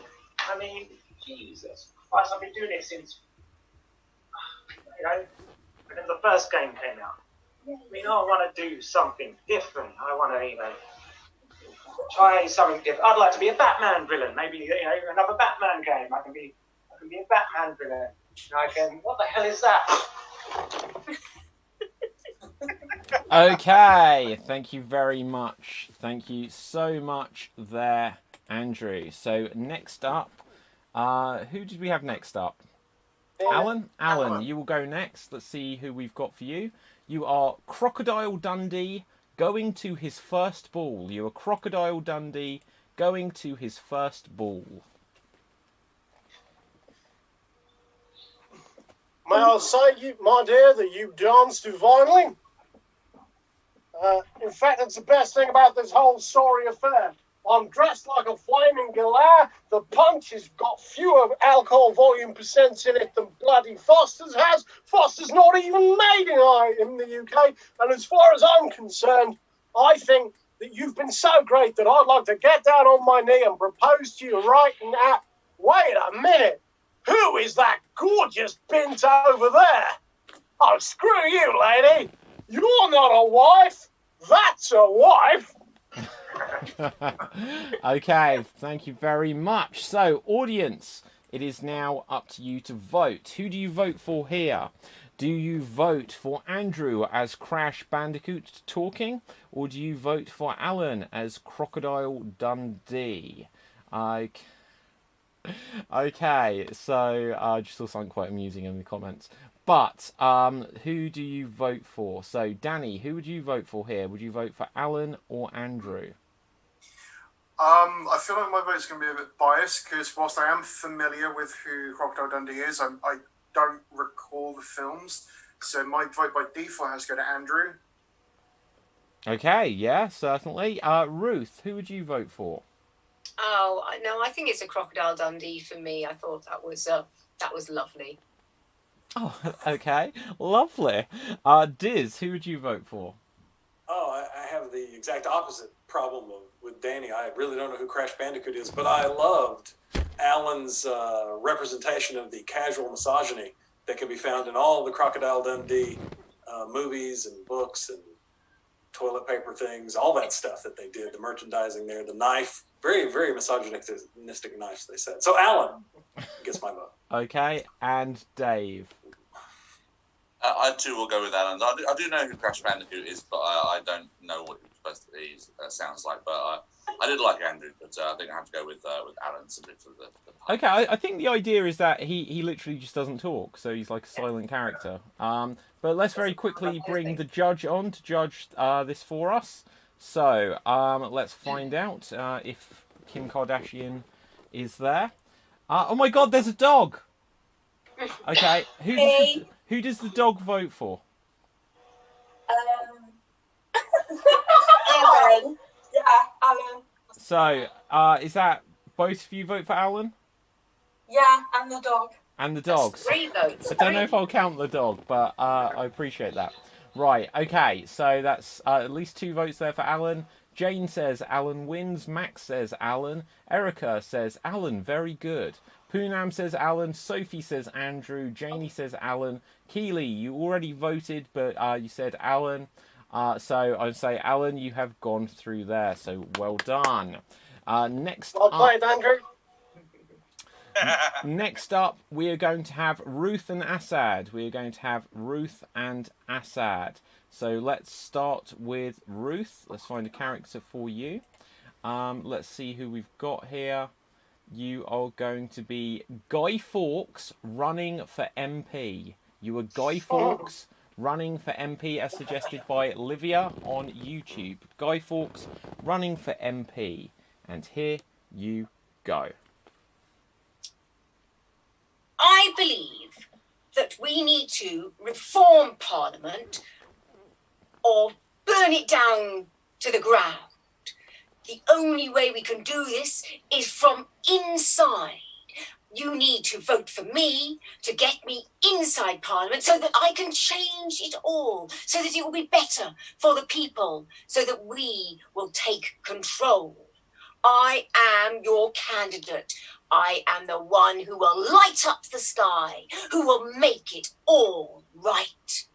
Vote for Fawkes. Guy Fawkes. Okay, and thank you so much there, Ruth. Okay, let's come over to Assad. Let's find a character for you from the suggestions. Let's see, who do we have? You are going to be Shawn Michaels, not being a douche. Shawn Michaels, not being a douche. So a nice Shawn Michaels, please. And here you go.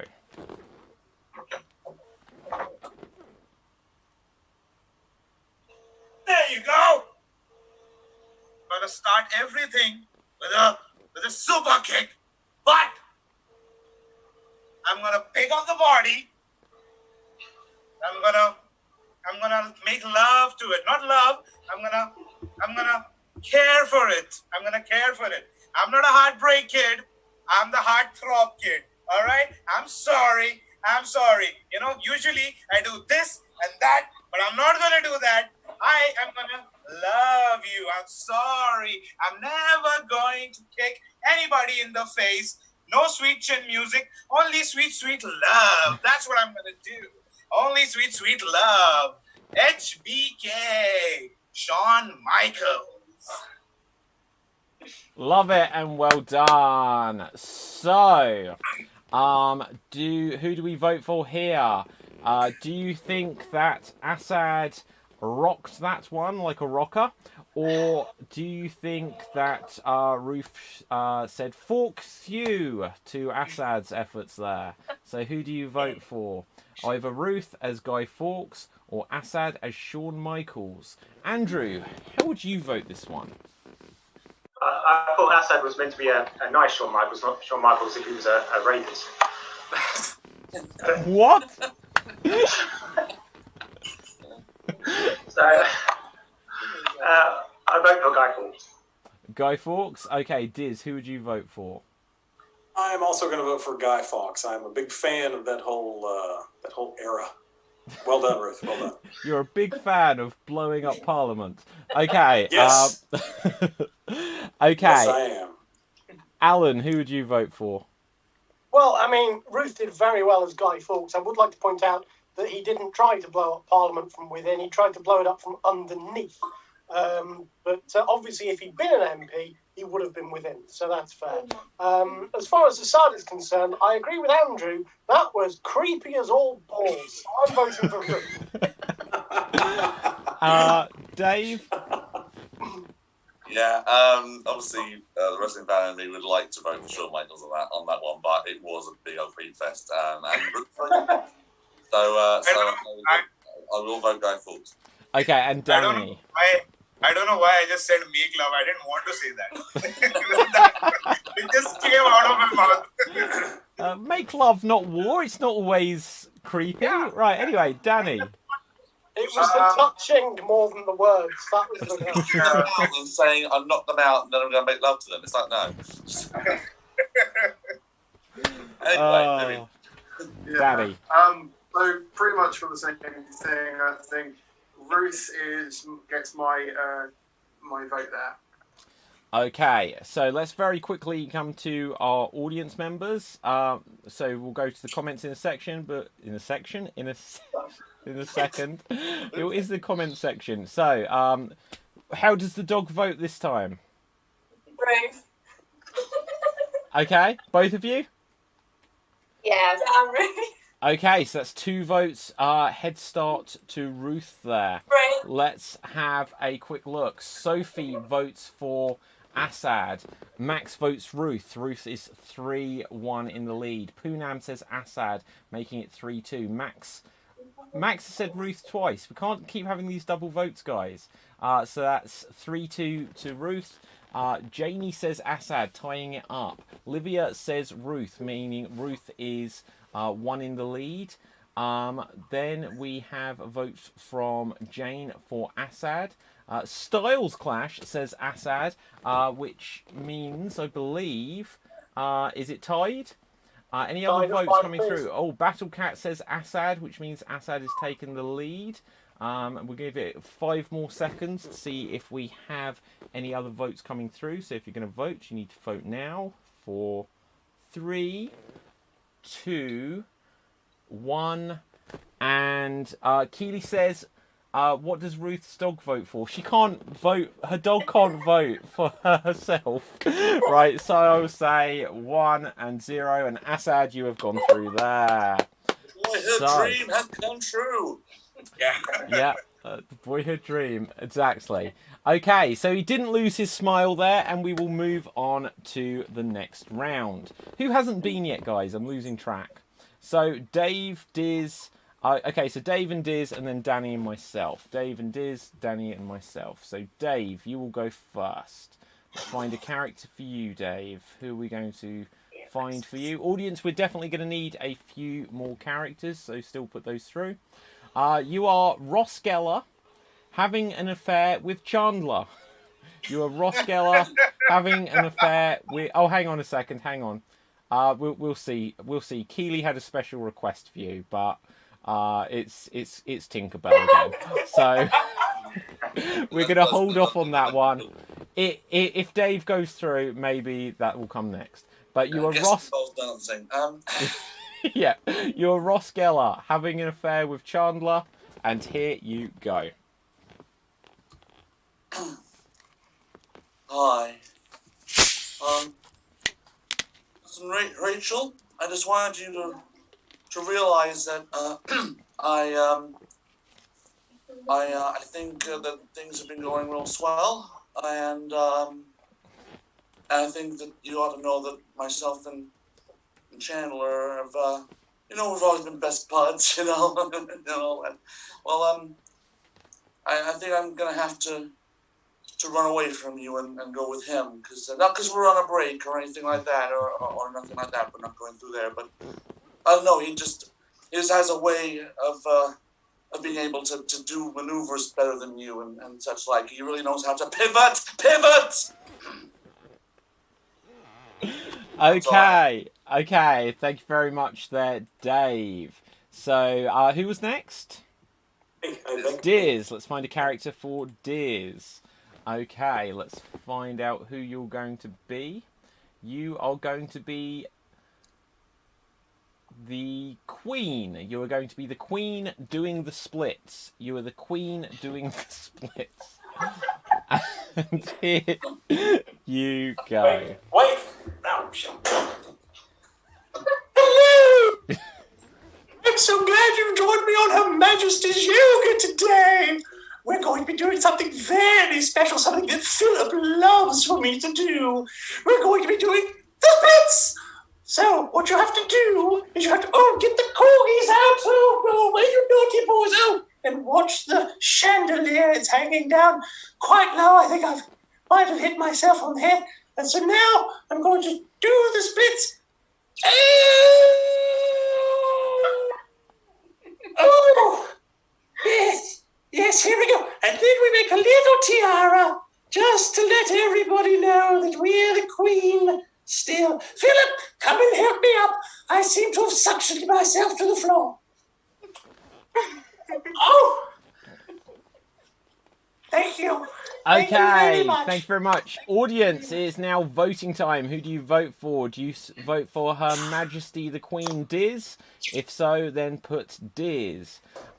If you want to vote for Dave and vote for him as Ross, then give him a round of applause. And let's find out, see what I did there, what our fellow performers thought.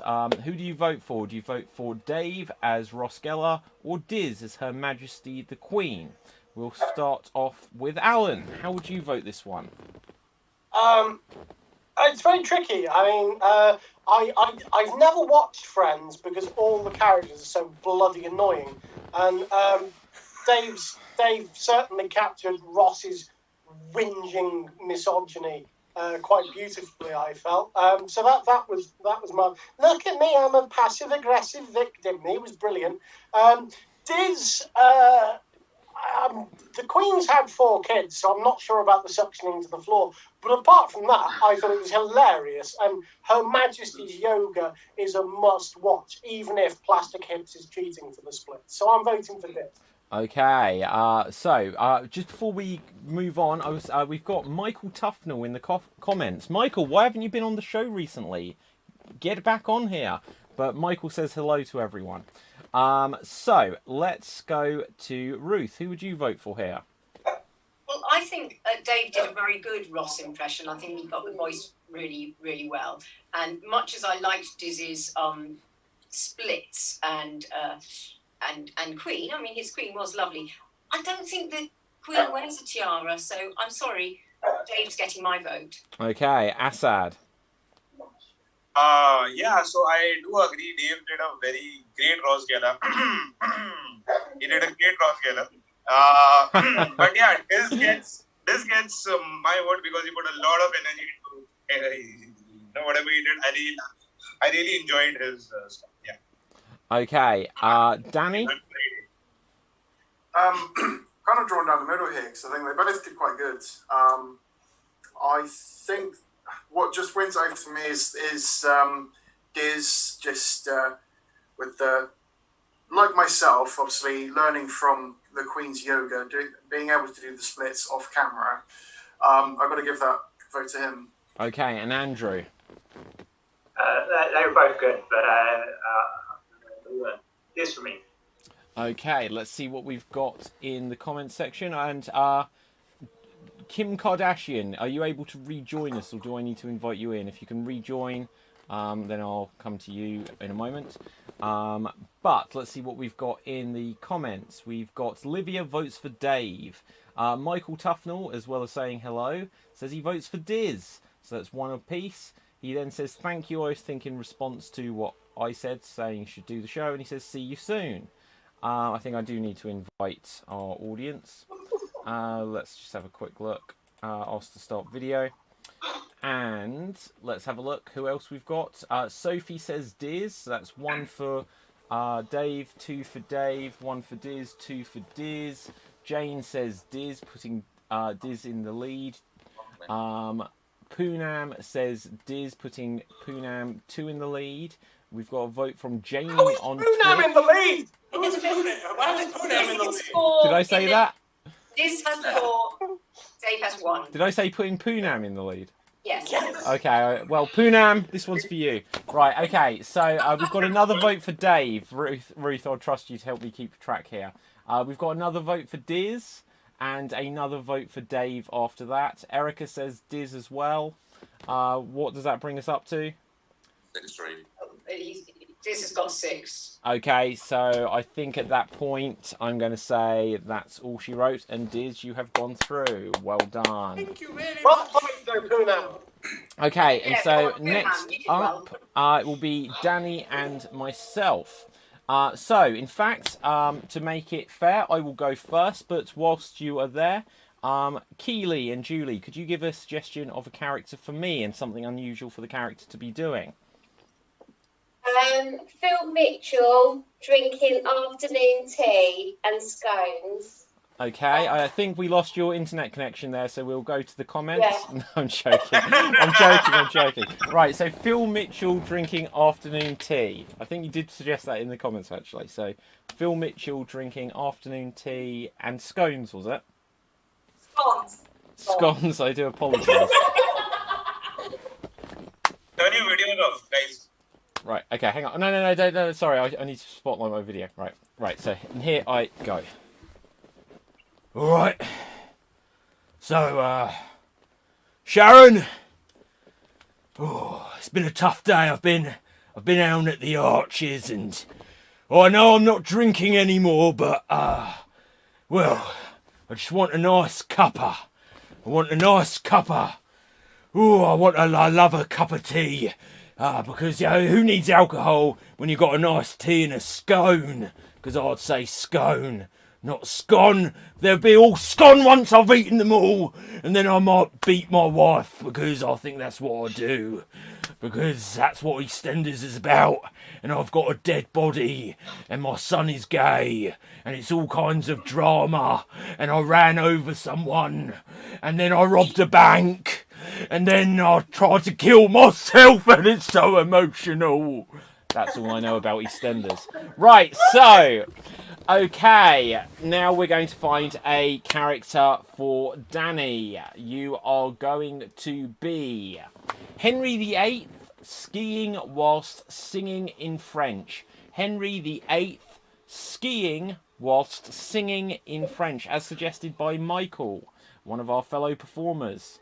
And here you go. Bit of a specific request, that one, but okay. That's Michael for you. Don't kink shame Michael. Je suis envie, ça n'est pas du prix, ça n'est pas. Catherine, there goes my head. Oh. Have my son take over for me. Okay, and well done there, Danny. Actual, it sounded very French. Was that an actual French song? What was that? It's an actual French song. It's one of my favourites. So. What is the song? Sorry? What song is it? The song is called Je suis en vie, which is French for I'm alive. The irony is that the singer is passed away a couple of years ago, so. Okay, sad story there. Okay, audience, who do you vote for here? Do you want to vote for Danny? Is he going to divorce, behead, survive this round? Or are you going to give me a grant and vote for Phil Mitchell? So, Andrew, how would you vote this round? Well, despite the fact that your synopsis of EastEnders was spot on, I have to go with Danny because it was such a specific request or suggestion. You did a good job with it. Yeah. No, that it is. I'm just going to interject here and say that it is a very specific request, but this is what Michael is famous for. As Dave, you'll be the only one here to truly appreciate. Just to give someone a preview of what they've got coming up. Also from Michael, he has also suggested Aristotle tripping the light fantastic. So this is what you can expect from Michael Tufnell. Diz, how would you vote this? I am not that familiar with EastEnders. I just started watching it on my BBC America, and I've got approximately 10,000 more episodes to go. So I've not met that character yet. So I'm going to have to go with Henry VIII because I do. That was quite good and then quite French. Okay, Assad. Beautiful song, Danny. I really loved it. So my vote goes for Danny. Okay, Ruth. Yeah, I think the ability to just suddenly pull a French song out and sing it in French, that's got to get my vote. Well done. I could sing Moi Lolita. That's the only French song I remember from like the late 90s. Right, Alan, who do you vote for? I mean, I'm not that familiar with EastEnders. I wasn't sure if all of your plot lines were Grant or Phil Mitchell's, but since they're essentially the same, it didn't bother me in the slightest. But then Danny came along, and I'm sorry, but actual French, accurate Henry VIII wife, and the foresight to grow a Henry VIII beard long before the round had even begun. You can't argue with that kind of quality. So. Okay, and Dave, did you give your thought? I can't really follow Alan's vote, so I'll just say Danny. Yeah, okay. Let's see what the audience have said. So Sophie says David. Michael says Danny this time, so it's one apiece. Erica says David, and Max says David. Poonem says David, sorry, making it 4. But Janie says Danny, making it 2. Livia says David, making it 5. Jane says David, making it 6. This is a travesty. This is not right. Julie says Phil, and I've stolen this one. That is wrong. This is wrong. You know, I would use an executive. I would use an executive. Do you know what? Let's Keeley. You know, okay. Let's see if we can tip the balance here. Keely, who do you vote for? Tell us, who do you vote for? Phil? Okay, so that didn't change anything. Thank you very much. So, I could make an executive decision to say that Danny should go through, but I'm not going to. So, we're going to move on to the next one. Right, I feel quite bad now. I feel like every single performer here just disagrees with that. Not at all. If they voted for you, they voted for you. They voted for Trump. Oh, yeah. Don't say I'm the Trump of this show. You bastards in Britain voted for him too? God. Wow. Hey, I'm David Pstansky, the Donald Trump of Extreme Improv. Right, we're going to move on to the next round. So, who's got through? I forget. Alan, Diz, Assad, and Danny. So, Diz and Danny can go first. Diz and Danny can go first. Right. Okay. Diz, you are going to go first here. You are. I quite like this. Michael is in full force here. So you are going to be Judas Iscariot wooing a new lady friend. You are Judas Iscariot wooing a new lady friend, as suggested by Michael. And here you go. Yes, we'll have the vino, please. The vino, yes. Oh, welcome. Sit down. It's so nice to see you. I saw you on Herod's list, and you sounded just my type. So I thought, bread, please, bread. I only have 30 pieces of silver to use tonight, so keep the bread and the free water flowing. Okay. So, are you religious at all? Because I know a guy. I know a guy. He's son of God. Big deal. He's a very big deal. Yes. Oh, me? I'm from France originally. That is why everybody hates me. So, my place. Sure, we could go back to my place. That would be my pleasure. I know a guy who can provide us with fish. His name is Paul. He lives in my flat with me. I don't know. He's probably not going to be out. If there's a fishing rod around the doorknob, we know he's there, so we don't want to interrupt him. But sure, I'm happy to pay. I'll pay for it. Why not? I'm going to pay for a lot of stuff the rest of eternity. Okay, thank you very much. There, Diz. Next up, we're going to come back across to Danny. Okay, let's see who we've got for you. So Michael is on fire with his suggestions tonight.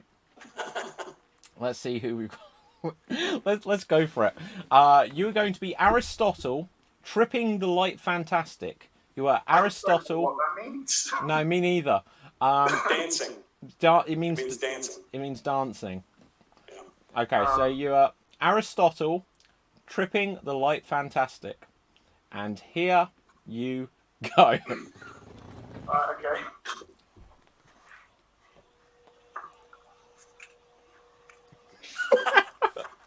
I am tripping the light. Fantastic. I tripped the light. I'm sorry. Check out. You'll see me.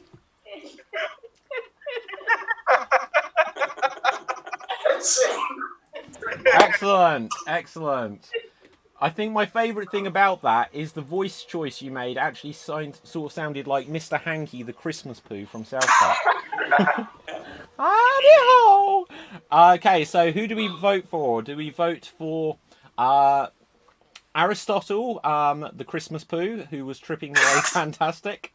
Or do we vote for Judas Iscariot, as Diz's interpretation sounded like a cross between Pepe Le Pew and Speedy Gonzales? So, who do we vote for? Is it Diz as Judas, or do we vote for Danny as Aristotle? Audience, put your votes in as quick as you can. Andrew, how do you vote? Let's get through this. Danny does it again. So. Wow, okay. So, Dave, how do you vote this one? Danny. Okay, and Alan, how do you vote this one? I mean, I love Danny's choice to make it Aristotle and Nassus instead of the Greek philosopher. But Danny and having gone from a masterful performance by Danny last round, we've now seen a masterful performance from Diz. There were so many biblical jokes in there. The 30 pieces of silver, everybody hating him, burning in hell for all eternity. St. Paul not going out because he was, of course, a closet homosexual and woman hater. So many good gags in there. I'm only sorry he missed out Judas went and hanged himself. And he didn't do a well hung reference. But I think Diz is well hung. I think Diz is well hung. Right, so. Yeah, but yeah, I mean, Diz, and not only that, but partly, but also because I've now learned that the T in Iscariot is silent because it was French. Judas Iscariot.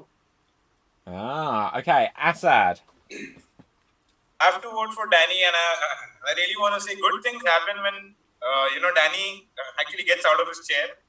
Really good things happen, when that happens. So he should do everything out of that chair. It's really good. His mum. Okay. Who haven't we heard from? Andrew, who did you say? I said Danny. Oh, you did, Dave. Ruth is left.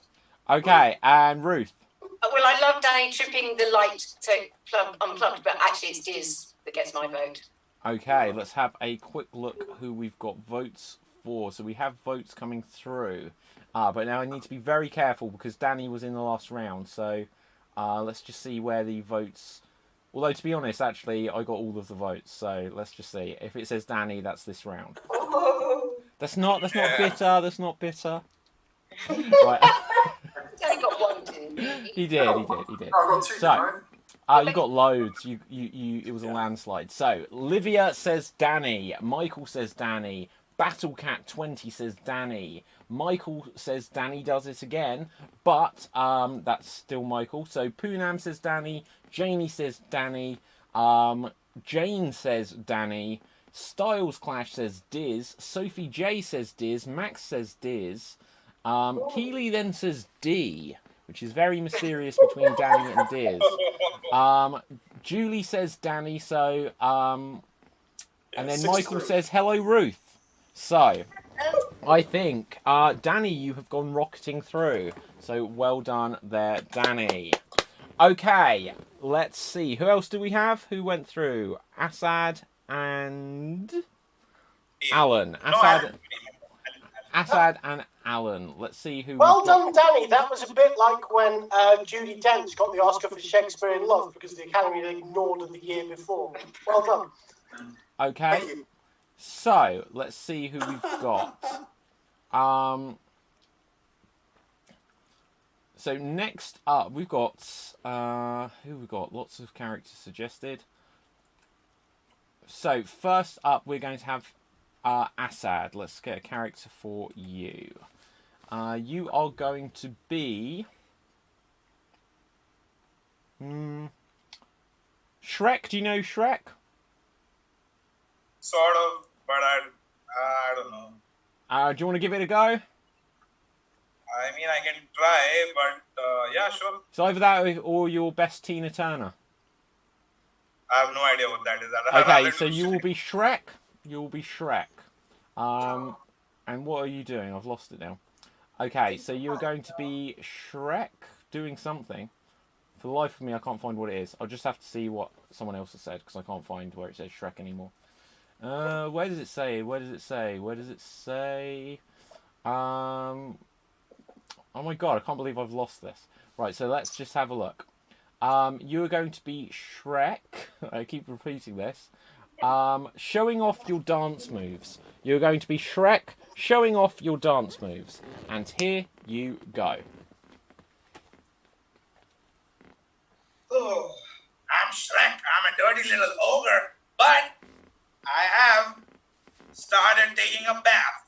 Yes, I have started taking a bath right now. There's a soap, and oh yeah, oh yeah, oh yeah, oh yeah, oh yeah, oh yeah, right there, yeah, down. Oh, I'm all fresh. I'm Shrek. I'm fresh. I'm Shrek. I gotta turn the water down. I don't want to waste some water because I'm a nice little Shrek. Yay! That's okay. Okay, thank you so much. Well done there, Assad. We've got a great suggestion come through, which I'll save for the finale. But Alan, let's find a character for you. Michael is on absolute fire, though, is what I can say. And let's have a look. Gosh, do you know what? Some of these, like, so we've got Matt Dillon eating strawberries, which is just so unbelievably random. Do you want that, or is that just too random?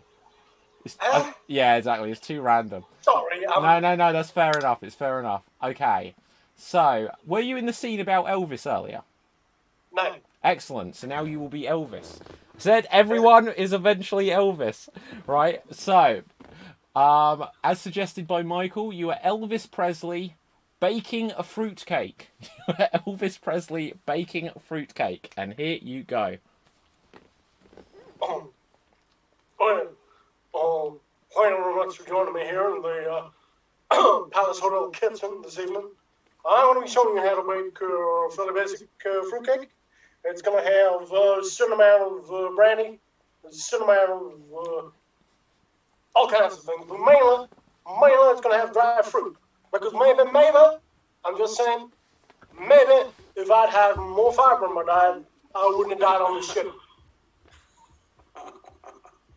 Okay, and thank you very much. It is now voting time. Audience, it is voting time. Please put into the comments, who do you vote for?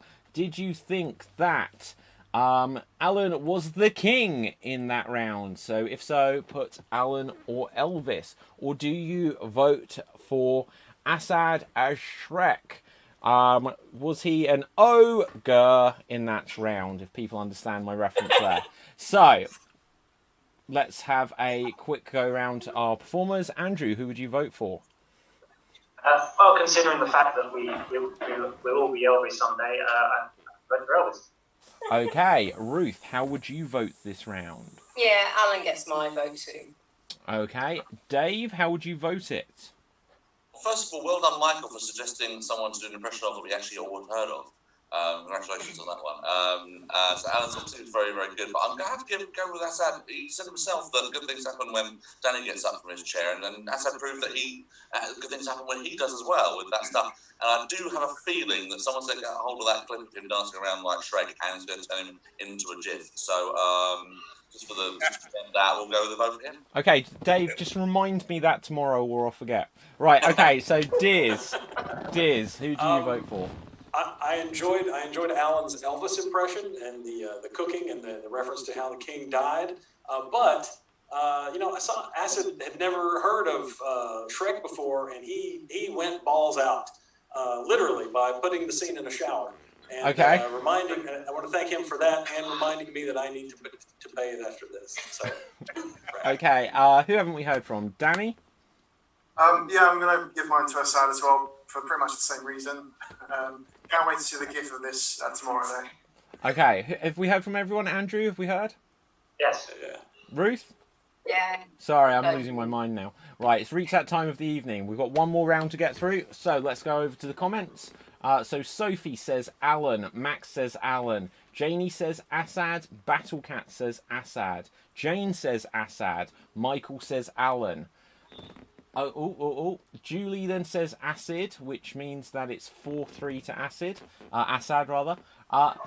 Elma Hat Mad Diablo. I can't read that name properly, but something Diablo votes for Assad, which makes it 5-3. Poonam says Assad, which makes it 6. Erica says Alan, which makes it 6-4. Livia says Assad, which makes it 7-4. Styles Clash says Assad, which makes it 8-4. Any other votes coming through? Keely says Ogar. So that's, I think at that point, that is all she wrote. And Assad, we have gone through. So well done. Okay, and we had votes from Julie and Keely, so thank you for that there. We will now move on to our I heard the voice. Hello. Right. Gosh, yeah, we could get the quick votes from you this way. Right, so we will move on to our grand finale to find out who will be today's Extreme Improv Extreamed champion of the day. Will it be Assad or will it be Danny? Oh, George. Sam, if you're out there, I haven't heard from you in about a week. I'm gonna check you're okay. But let's have a quick look. So we have some great suggestions here. Mostly from Michael. I'm not going to say others haven't given some good suggestions, but there is something special about a Michael Tufnell suggestion. So let's have a look what we've got. Oh, this is brilliant.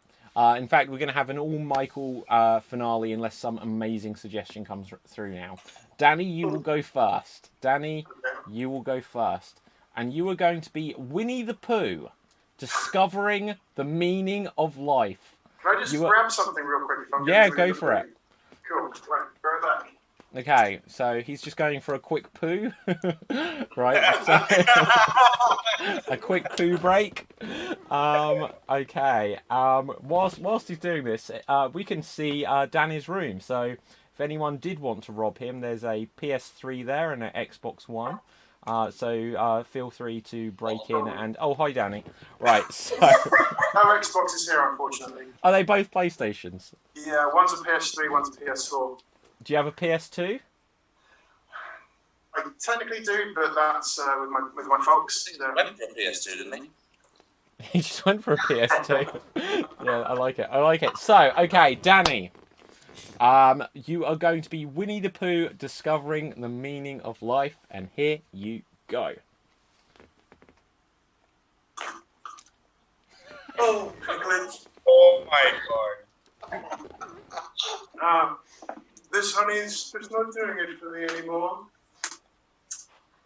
Fetch me rabbits. Hey, what is this?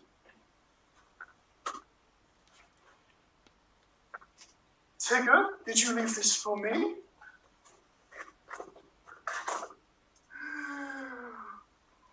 Oh, I found the meaning of my entire life. It's beautiful. Ending.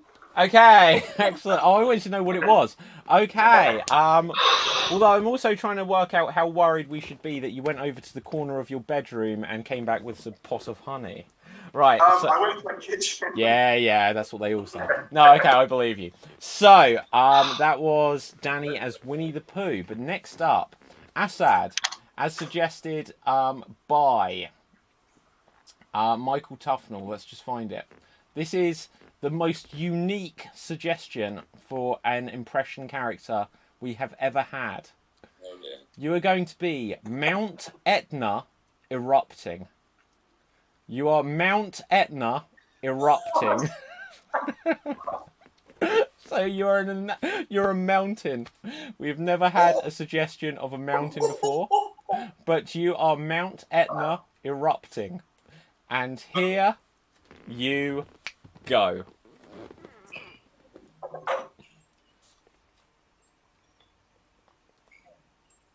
It's been 30,000 years I've been standing here, doing absolutely nothing, looking at the skies, looking at the seas, looking at the ice. But today, I would like to address the fellow mountains around me, that today is the day it finally happens. Today, stuff is gonna come out of me, and I'm never gonna be the same again. And it's gonna start happening soon, people. It's gonna start happening soon, yeah? You feel that under your ass, little mountie? Yeah, that's what happening. You feel that? Yeah, it's happening slowly. You won't believe what's happening to my legs. You won't believe it's slowly coming up here.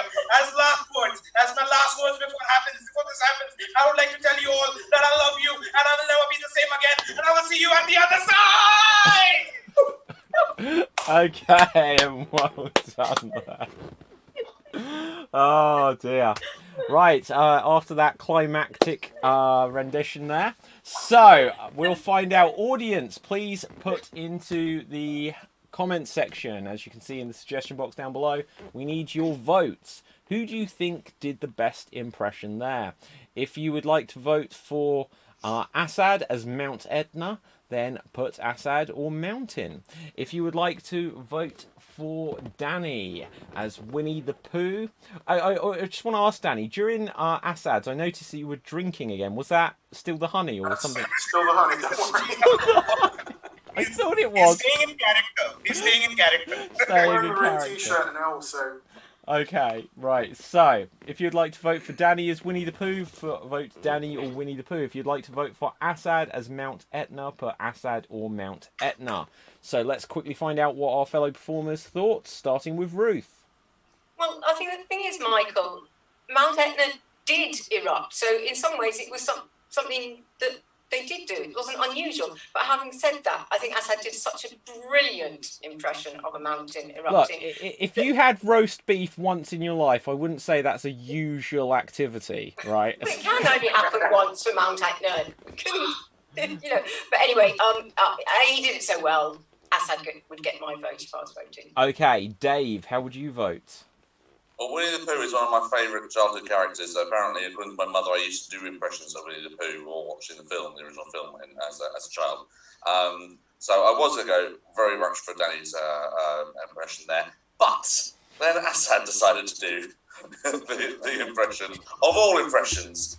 Possibly the greatest moment of this streaming program's history. So I'll 100% go with Assad. Okay, Andrew, how would you vote this one? Well, Assad blew me away. Aha, love it. Diz, how would you vote? Oh, between that and the cream puff thing I did earlier, I'm going to need aftercare. And the GIFs. My God, the GIFs that will be coming out of this show. Yes. Assad. Sorry. Assad. Right, Yes. and Alan. I mean, I'm looking forward to the gifts because inevitably it's going to be all of Assad's physical activity with the Shawn Michaels voiceover. So it's going to be a heck of a ride. As with Dave, Winnie the Pooh was a favourite childhood character. Well, no, he wasn't. Tigger was, but Winnie the Pooh because I was straight. But Winnie the Pooh was a great series of stories. And out of the 8 assembled freaks here, Winnie the Pooh coming out of Danny's adorable face was clearly the best option. But that being said, it takes a special skill to be told you have to impersonate an inanimate object and do it so perfectly. So the vote has got to go to Assad. I'm sorry. Okay, let's have a look what we've got. So there's loads of votes coming through. First of all, Keely asks, do you have a PS1, Danny? Do you have a PS1? I used to, like when it first came out, and then my parents got rid of it. But I got a PS2, so... There you go, backwards compatible. So that answers that. Keely says, Honey G trying to walk in heels. Oh, that was just a suggestion of a different character. Well, the commentary on what I was doing. Yeah, quite possibly. Right, so Battle Cat says, yeah. Battle Cat says Assad. Janie says Assad was brilliant. Keely then says Acid. Sophie says Assad. Michael Tufnell says Assad. Danny was brilliant, but vote for Assad, who made it to the summit. He was summit else. Right. Keely says, you think he was a... And I've got no idea what that's meant to be.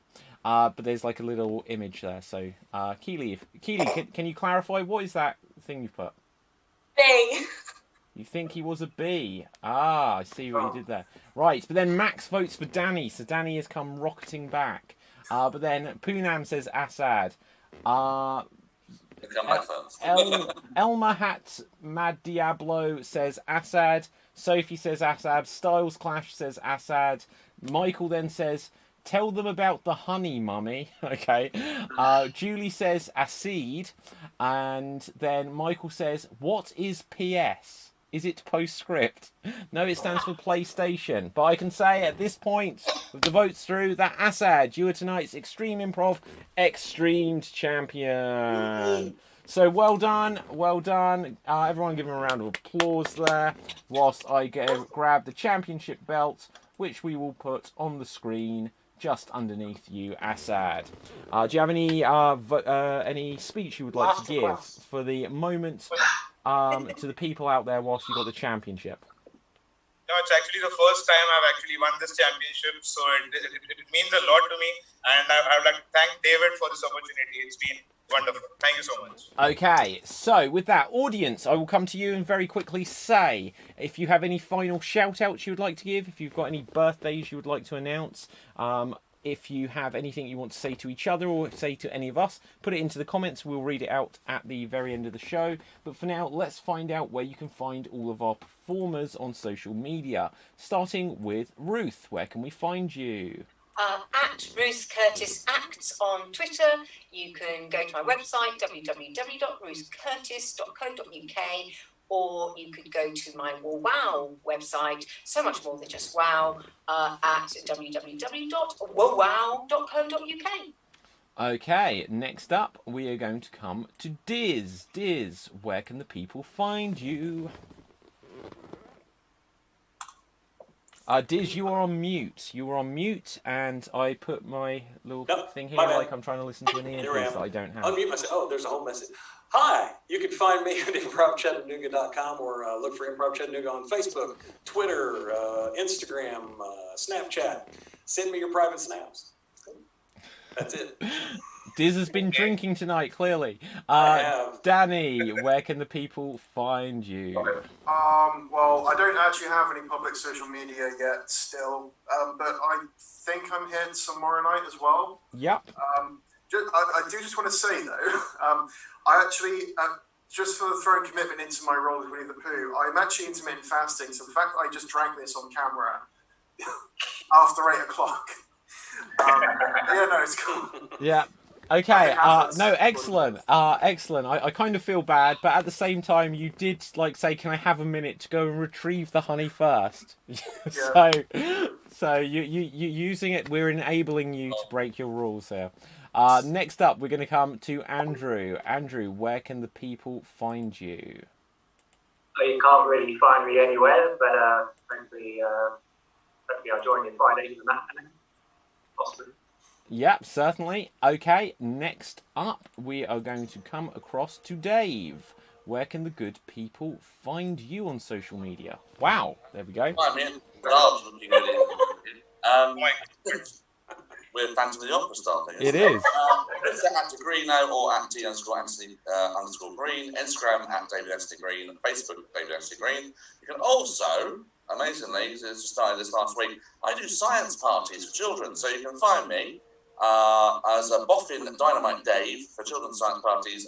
You can put me through scienceboffins.co.uk or sublimescience.com.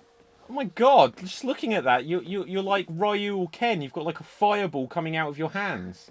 So that's amazing. How have you got the fire on your actual hand? Okay. Spoilers. Alan, where can the people find you? Nowhere at the moment, but watch this space, because there is going to be a Zoom-based murder mystery coming up, where all of the victims are killed remotely, and it will be up to the audience to figure out which of us, I say us, it's obviously not me, but which of us is the murderer. Ooh. Sneaky. Okay, and then of course there is me. And you can find me at David Postansky on Facebook, Twitter, and Instagram, spelt Pustansky with David at the front. I will do the wrap-up for the Extreme Improv channels in a moment, but for now, let's come over to tonight's champion. We'll go over to Assad. Where can the people find you? Right, so I perform every Saturday at 9 p.m. Indian Standard Time, and the name is the Bromantic Duo. So Ramin is my duo of better half, and we do two-man improv shows. It's live and uncensored improv comedy, 9 p.m. Indian Standard Time. We perform every Saturday, so you can find me there at the Bromantic Duo on Facebook and Instagram. Okay, thank you so much there. So, for Extreme Improv. I'll just say that you can find us here tomorrow night, 8:30 p.m. We'll have another show. We'll also have a Friday matinee again this week at 12 p.m. These are all in UK time. We're going to have lots of other things coming up. We've got podcasts, and they're starting to filter back through after having a little while off. And I will also just tease that I've got a couple of big announcements coming up. I don't want to, as much as I do want to, I don't want to jump the gun and say what they are, but they will be coming very soon, so watch this space. So, let's go over to the comment section, see what last things we've got here. Michael Tufnell says, Assad, you have erupted. So, that was cool there. Catch your flies! Yeah, exactly. He also says, Assad, congratulations. And Michael also says, love to all, it's my birthday next May. So, quite some time there. Janie says, bye everyone, fab show. Sophie says, I'll be back tomorrow. Thanks for the great laughs. Well done, Assad. Keely says, Dave, you look like a ghost. I think that was the phantom thing you had going on there. That's not even with my thing, I just generally look like a ghost. Yeah. Michael also asks you, Dave, have you got a Bunsen burner?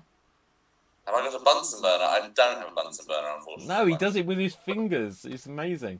Right, I Michael. like the bit where you moved your hand through the red balloon, and for a moment, it was like Mikhail Gorbachev was back in the room. Okay, Michael says, yeah, great show, guys. I'm down with the kids. Yeah. Right. Michael says, see you soon. Let's very just quickly check in with Kim Kardashian one final time. Want to thank you guys for joining us again. Have you had a fun night? Yeah. Yes, thank you. Very good, everyone. Any final message you'd like to tell the people out there? Sorry? Any final message you'd like to give to anyone out there? Good night and thank you and bye. I can't say it any better myself. So from me, from everyone, see you again tomorrow night, 8:30 p.m. And we are now off the air.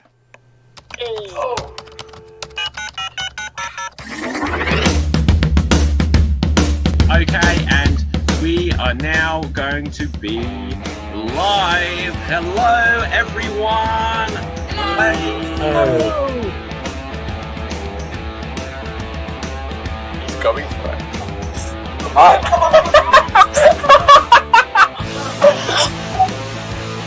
But that basically should be the whole show, shouldn't it? Because we're going to play lots of improv games where we make up scenes, songs and stories based entirely on your suggestions. So Chris, here's what you need to know. We're going to get straight into our first game in a moment, but first of all, for everyone watching, we're going to need lots of suggestions from you throughout the show. Give us lots and lots of suggestions. Give the people what they want! Okay.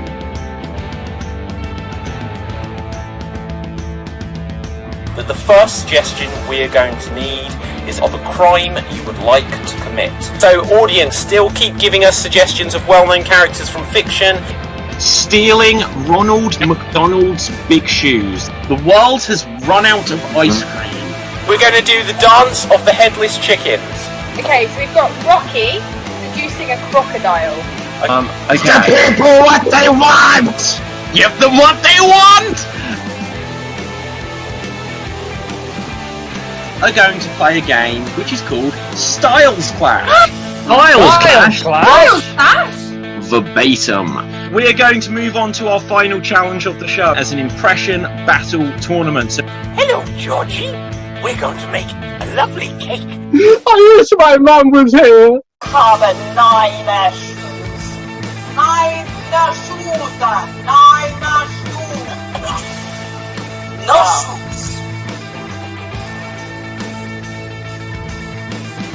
Right, now we just have to go back to the future. That's why I tell everyone to eat my shorts. Oompa loompa doopa-dee-dee. If you are wise, you'll go out with me. Yeah, I'm Mary Poppins. Give me super califragilistic XP karaoke dotion.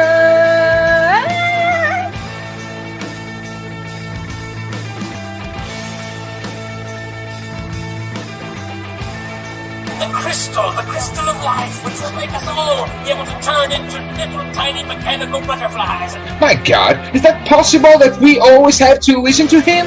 I hate everything.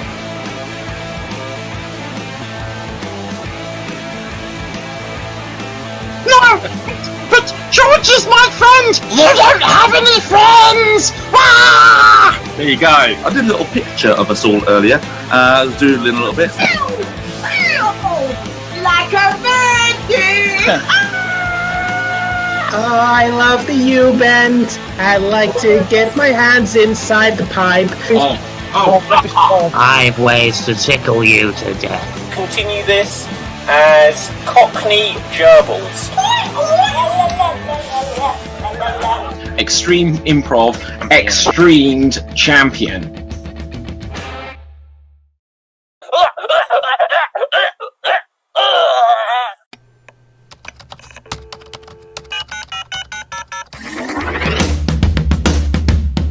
Okay, and we are now going to be